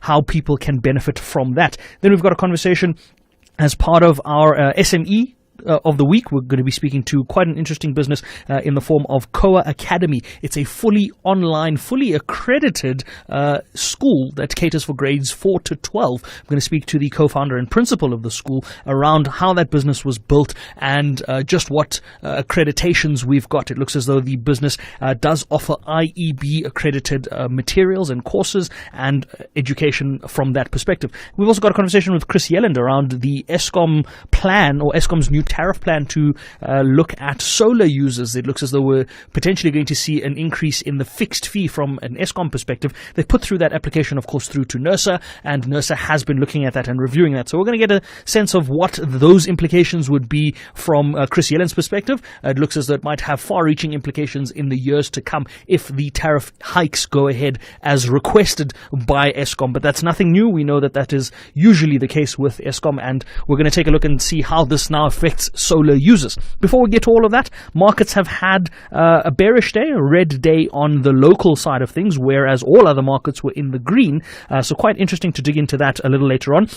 Asian markets, all of them were in the green, with the biggest gainer being the Nikkei in Tokyo, up 0.4%. European markets were also all in the green, barring the FTSE 100. That was down 0.4%, but the DAX and the CAC 40 up more than 0.7% in each case. The S&P up 0.7%, the Nasdaq up 0.85%. Disappointingly, South African markets in the red. Financials down 0.5%, industrials up 0.1%, but the biggest dragger was the resources counters. They were down 2.2%. As a result, the all share down 0.2%, the top 40 down 0.2%. But the rand looking stronger against the dollar. 18 rand 16 is what one US dollar will cost you. 24 rand 14 is what one British pound will cost you, and 20 rand and 45 cents will get you 1 euro. 1 Australian dollar will set you back 11 rand and 66 cents, and a Bitcoin will cost you $100,000 US dollars. We've breached the 100,000 mark again in rand terms with the slightly stronger rand. That's only 1.84 million, so we're not yet at the 2 million rand mark, but we are etching ever closer towards that, and we'll probably see if we can get to that this month or possibly in the weeks to come. Quick look at commodities before we go. Platinum and palladium virtually unchanged from yesterday. 980 in both cases. Platinum 985, palladium 987. Brent crude $62.40 a barrel. Still below $65 a barrel, but holding steady above $60 a barrel, and the gold price $3,330 odd a fine ounce, below the $3,400 level that we saw earlier in the week. We're going to be reflecting on these market movements. I've got the founder of Just One Lap, Simon Brown, joining me to take a look at market movements as well as some expectations around some sentiment that's been developing. We know that we got conversations from the US Fed late yesterday after our show went off air. So we're going to reflect on that and see where the US Fed sits from a policy perspective, but also what it means for the rest of the world. But that's happening later on at 6 o'clock. For now, Ashraf, back to you. Perfect. Thanks for that, Jimmy. Lots to consider. 6 to 7 and then 7 to 8 it's sport and a whole lot of other current affairs shows coming up, or other talk shows on the biggest issue of the day coming up after from 8 all the way up to midnight, right? So listen out for that. But next up, we're going to talk about the SABC Plus app right after this. We all have dreams. Some people dream to be astronauts, while others want to yell, Vimba! As they chase that elusive shoplifter sprinting out and into Diamond Walk. Others might look at a broomstick and think to themselves that witchcraft might be the way to go. The possibilities are endless. But for Hollywood stars Ryan Reynolds and Rob McElhenney, their dreams is to make it big in the English football leagues. Tune into Welcome to Wrexham as the duo aim to turn Wrexham AFC into an underdog story that the world can root for, bringing hope and change to the community. Welcome to Wrexham, Saturdays at 3 p.m. only on S3. Open up. S3. Save and win a car with Spar for real. Stand to win one of 50 fiery red Hyundai Grand i10 sedans. Buy any participating products and swipe your rewards card to enter. Get Cadbury Crunchy Lunch Bar or 5-star chocolate bars, any two for 22 Rand, plus 50 megs free data on Spar Mobile. Or 175 gram Protex soap, any two for 24 Rand, plus 50 megs free data on Spar Mobile. Price is valid until 19 May while stocks last. T's and C's apply. Night Talk with Oliver Dixon. When leaders need to account, we call on them. When society needs to debate, reflect, and advance, we're here to have the conversation. Join me, Oliver Dixon, on Night Talk every Monday to Thursday from 10 to 12 midnight.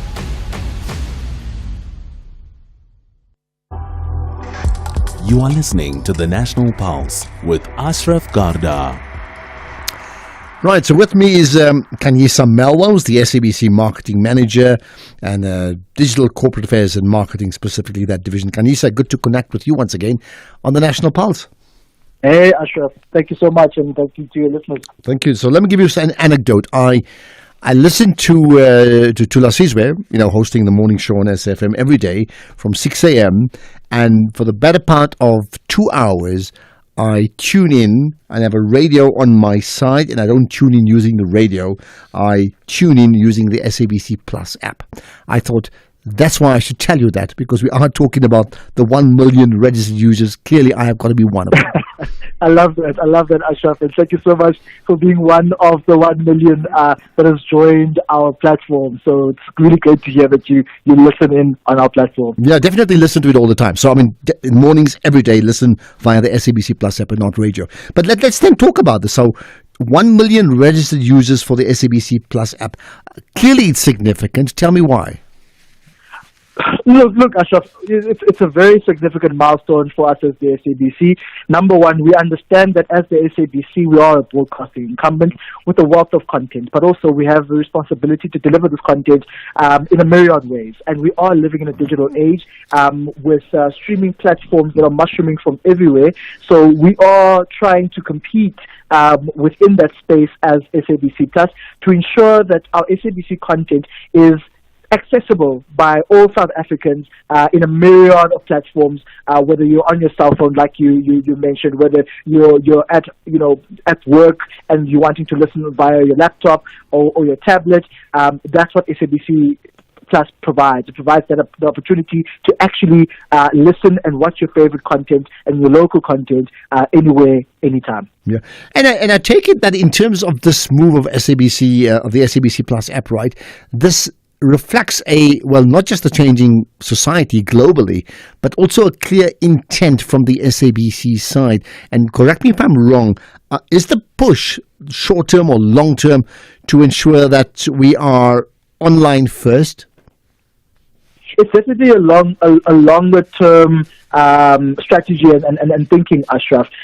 We are wanting to be sustainable as a public broadcaster, and so leveraging on digital to ensure that we're able to maintain and keep our audiences going into this digital age is very important. And so it definitely is more of a long-term thrust from the organization, from the board, and the investment that the board as well as the executives are making into the SABC Plus platform is tremendous, and we're trying to really encourage all South Africans to actually consume SABC content on SABC Plus for the long term. When we talk about these 1 million users, I mean, who are they? I'm one of them, but I mean, do you have a demographic of who the other people are? Because they could be very different to what it typically would be, say, SABC One or SFM Radio or Metro or, Radio 2000 or something like that. Yeah, 100%. So while as SABC Plus, we provide a plethora of content that is very diverse and that is accommodating to everyone, what we do see from a registered user point of view is that the majority of our registered users are young people between the ages of 18 to 34. So that's the core of our audience, and it does tend to be male skewed at that. And from a content point of view, we also see that they really come onto our platform to consume our sports content, and that's one of the things that we've seen is that we get a lot of spikes when there are big games that are being played and we are broadcasting them live on SABC Plus, whether it's the Copa del Rey, whether it is the Soweto Derby, whether it is EPL games, English Premier League games, or Bundesliga games. Those are really big drivers for us and our audience. So our audience is mainly young, and so it's very young and male skewed, and they mainly come on our platform for SABC. I mean, from a sporting point of view, doesn't mean that an Ashraf can't consume content on SABC Plus. There's a plethora of content there, and and I think anyone in South Africa can find something that they're looking for in SABC Plus. So you made the point about live streaming. So can we say that emphatically that certain genres of content favor itself to live streaming compared to others? They lend themselves to live streaming compared to others. Yeah, do they lend themselves? So not just live streaming, maybe I should correct it. One is live streaming, but the other is also listening or watching via an app compared to traditional, television or radio. Oh, yes. So 100%. So we've seen that it is easier from a sporting point of view for people to consume content once they live stream it on SABC Plus, and also from a listening point of view, people are able to listen in on radio on SABC Plus much easier, and as well as special events. We just came out of our Metro FM Awards evening, and that was live streamed on SABC Plus as well as on social media. So that is becoming a trend, I guess, in terms of how people are choosing to consume content, and the SABC Plus platform allows it and makes it easy for people to actually consume content by streaming it on our platform in that way.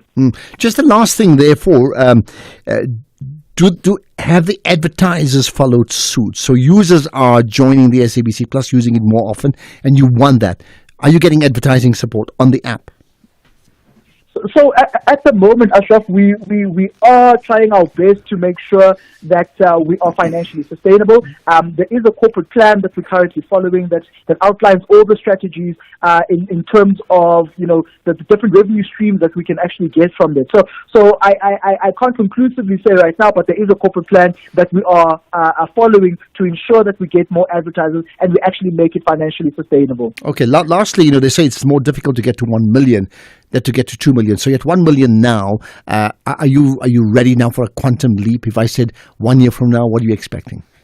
We are ready for that quantum leap, Ashraf. So yeah, we're gearing up for that 2 million mark, and we've got plans in place for the next financial year to ensure that we give our audiences what they're looking for in terms of our content, but also making sure that we build the brand of SABC Plus into the coming fiscal, to make sure that people keep us top of mind whenever they are wanting to stream their favorite content and whenever they're wanting to consume content online. Okay, perfect. And of course, tomorrow morning, I'll be tuned in to SAFM via the SABC Plus app. Much appreciate your time, Kanyiza Melwa, the SABC Marketing Manager in charge of Digital Corporate Affairs and Marketing, and specifically talking about the SABC Plus app, which has now reached 1 million users. Bottom line, million registered users, that is. Bottom line to you listening in is like, come on, make it 1,000,001. Let's wrap up with some voice notes I can play. One about Julius Malema. Julius Malema denied entry to Britain. How beautiful it is. They show him that Britain, it is not South Africa, whereby you promote illegal foreigners. We will show you that our borders are controllable. And I like how AfriForum replied to Julius Malema on X. They said, great news. I'm not a fan of AfriForum nonetheless. Skosana here. Skosana, why did you have to say the last part? I'm not a fan. Just repeat what they said. You're a fan of Manchester United? How's it, Ashraf? Lester from PMB. When it's all said and done, if Manchester United win the Europa League final, right, we would have had a better season than everyone else in the Premier League. Only second to Liverpool. So let that sink in. Doesn't matter, Champions League semi-finals, second in the league, so many points, best team on paper, best team on the field, shouldn't have lost. End of the day, Manchester United had the second best season, or will have the second best season in England. So yeah. But first they have to navigate another semi-final and then a final if they get there. You sound like one of those desperate Manchester United fans. I'm looking at Keys, my producer. He's got a Man United top today. It's clear where he's sitting with this one here tonight. Here's the last couple I can play. Hello, Ashraf. This is Vosi from Durban. The gentleman who's just sent a voice note asking why Party didn't advise the ANC government when he was still in charge. If you can please go to YouTube and watch SMWX's latest episode, you will find out that he did advise the government. He was dealing with the government that didn't want to listen. Go to YouTube, SMWX latest podcast. You'll get all your answers there. In fact, I've chatted to Paddy about it myself, right, on some YouTube podcast that I've done a couple of years ago. And it's very clear, yes, that he offered himself to give advice on an ongoing basis, not just as statistician general, but as Paddy Lahotla, outside of Stats SA, and that door at this point in time is closed. You do have to wonder, ego or not, why would one of the brightest minds in South Africa, the Mr. Stats, the champion of stats, not have an audience with the president? Something doesn't make sense when we actually want to try and build our country from a position to where it is to where it needs to be. Think about that, because that really is what gets the pulses racing. We'll do it again tomorrow, 3 to 6. Don't forget that, and listen to the podcast as well of all the shows that we've done and interviews, and you can share that with your chommies, not just tonight, but all over the weekend as well. At 6 o'clock, let's get the news with Greg Hoos.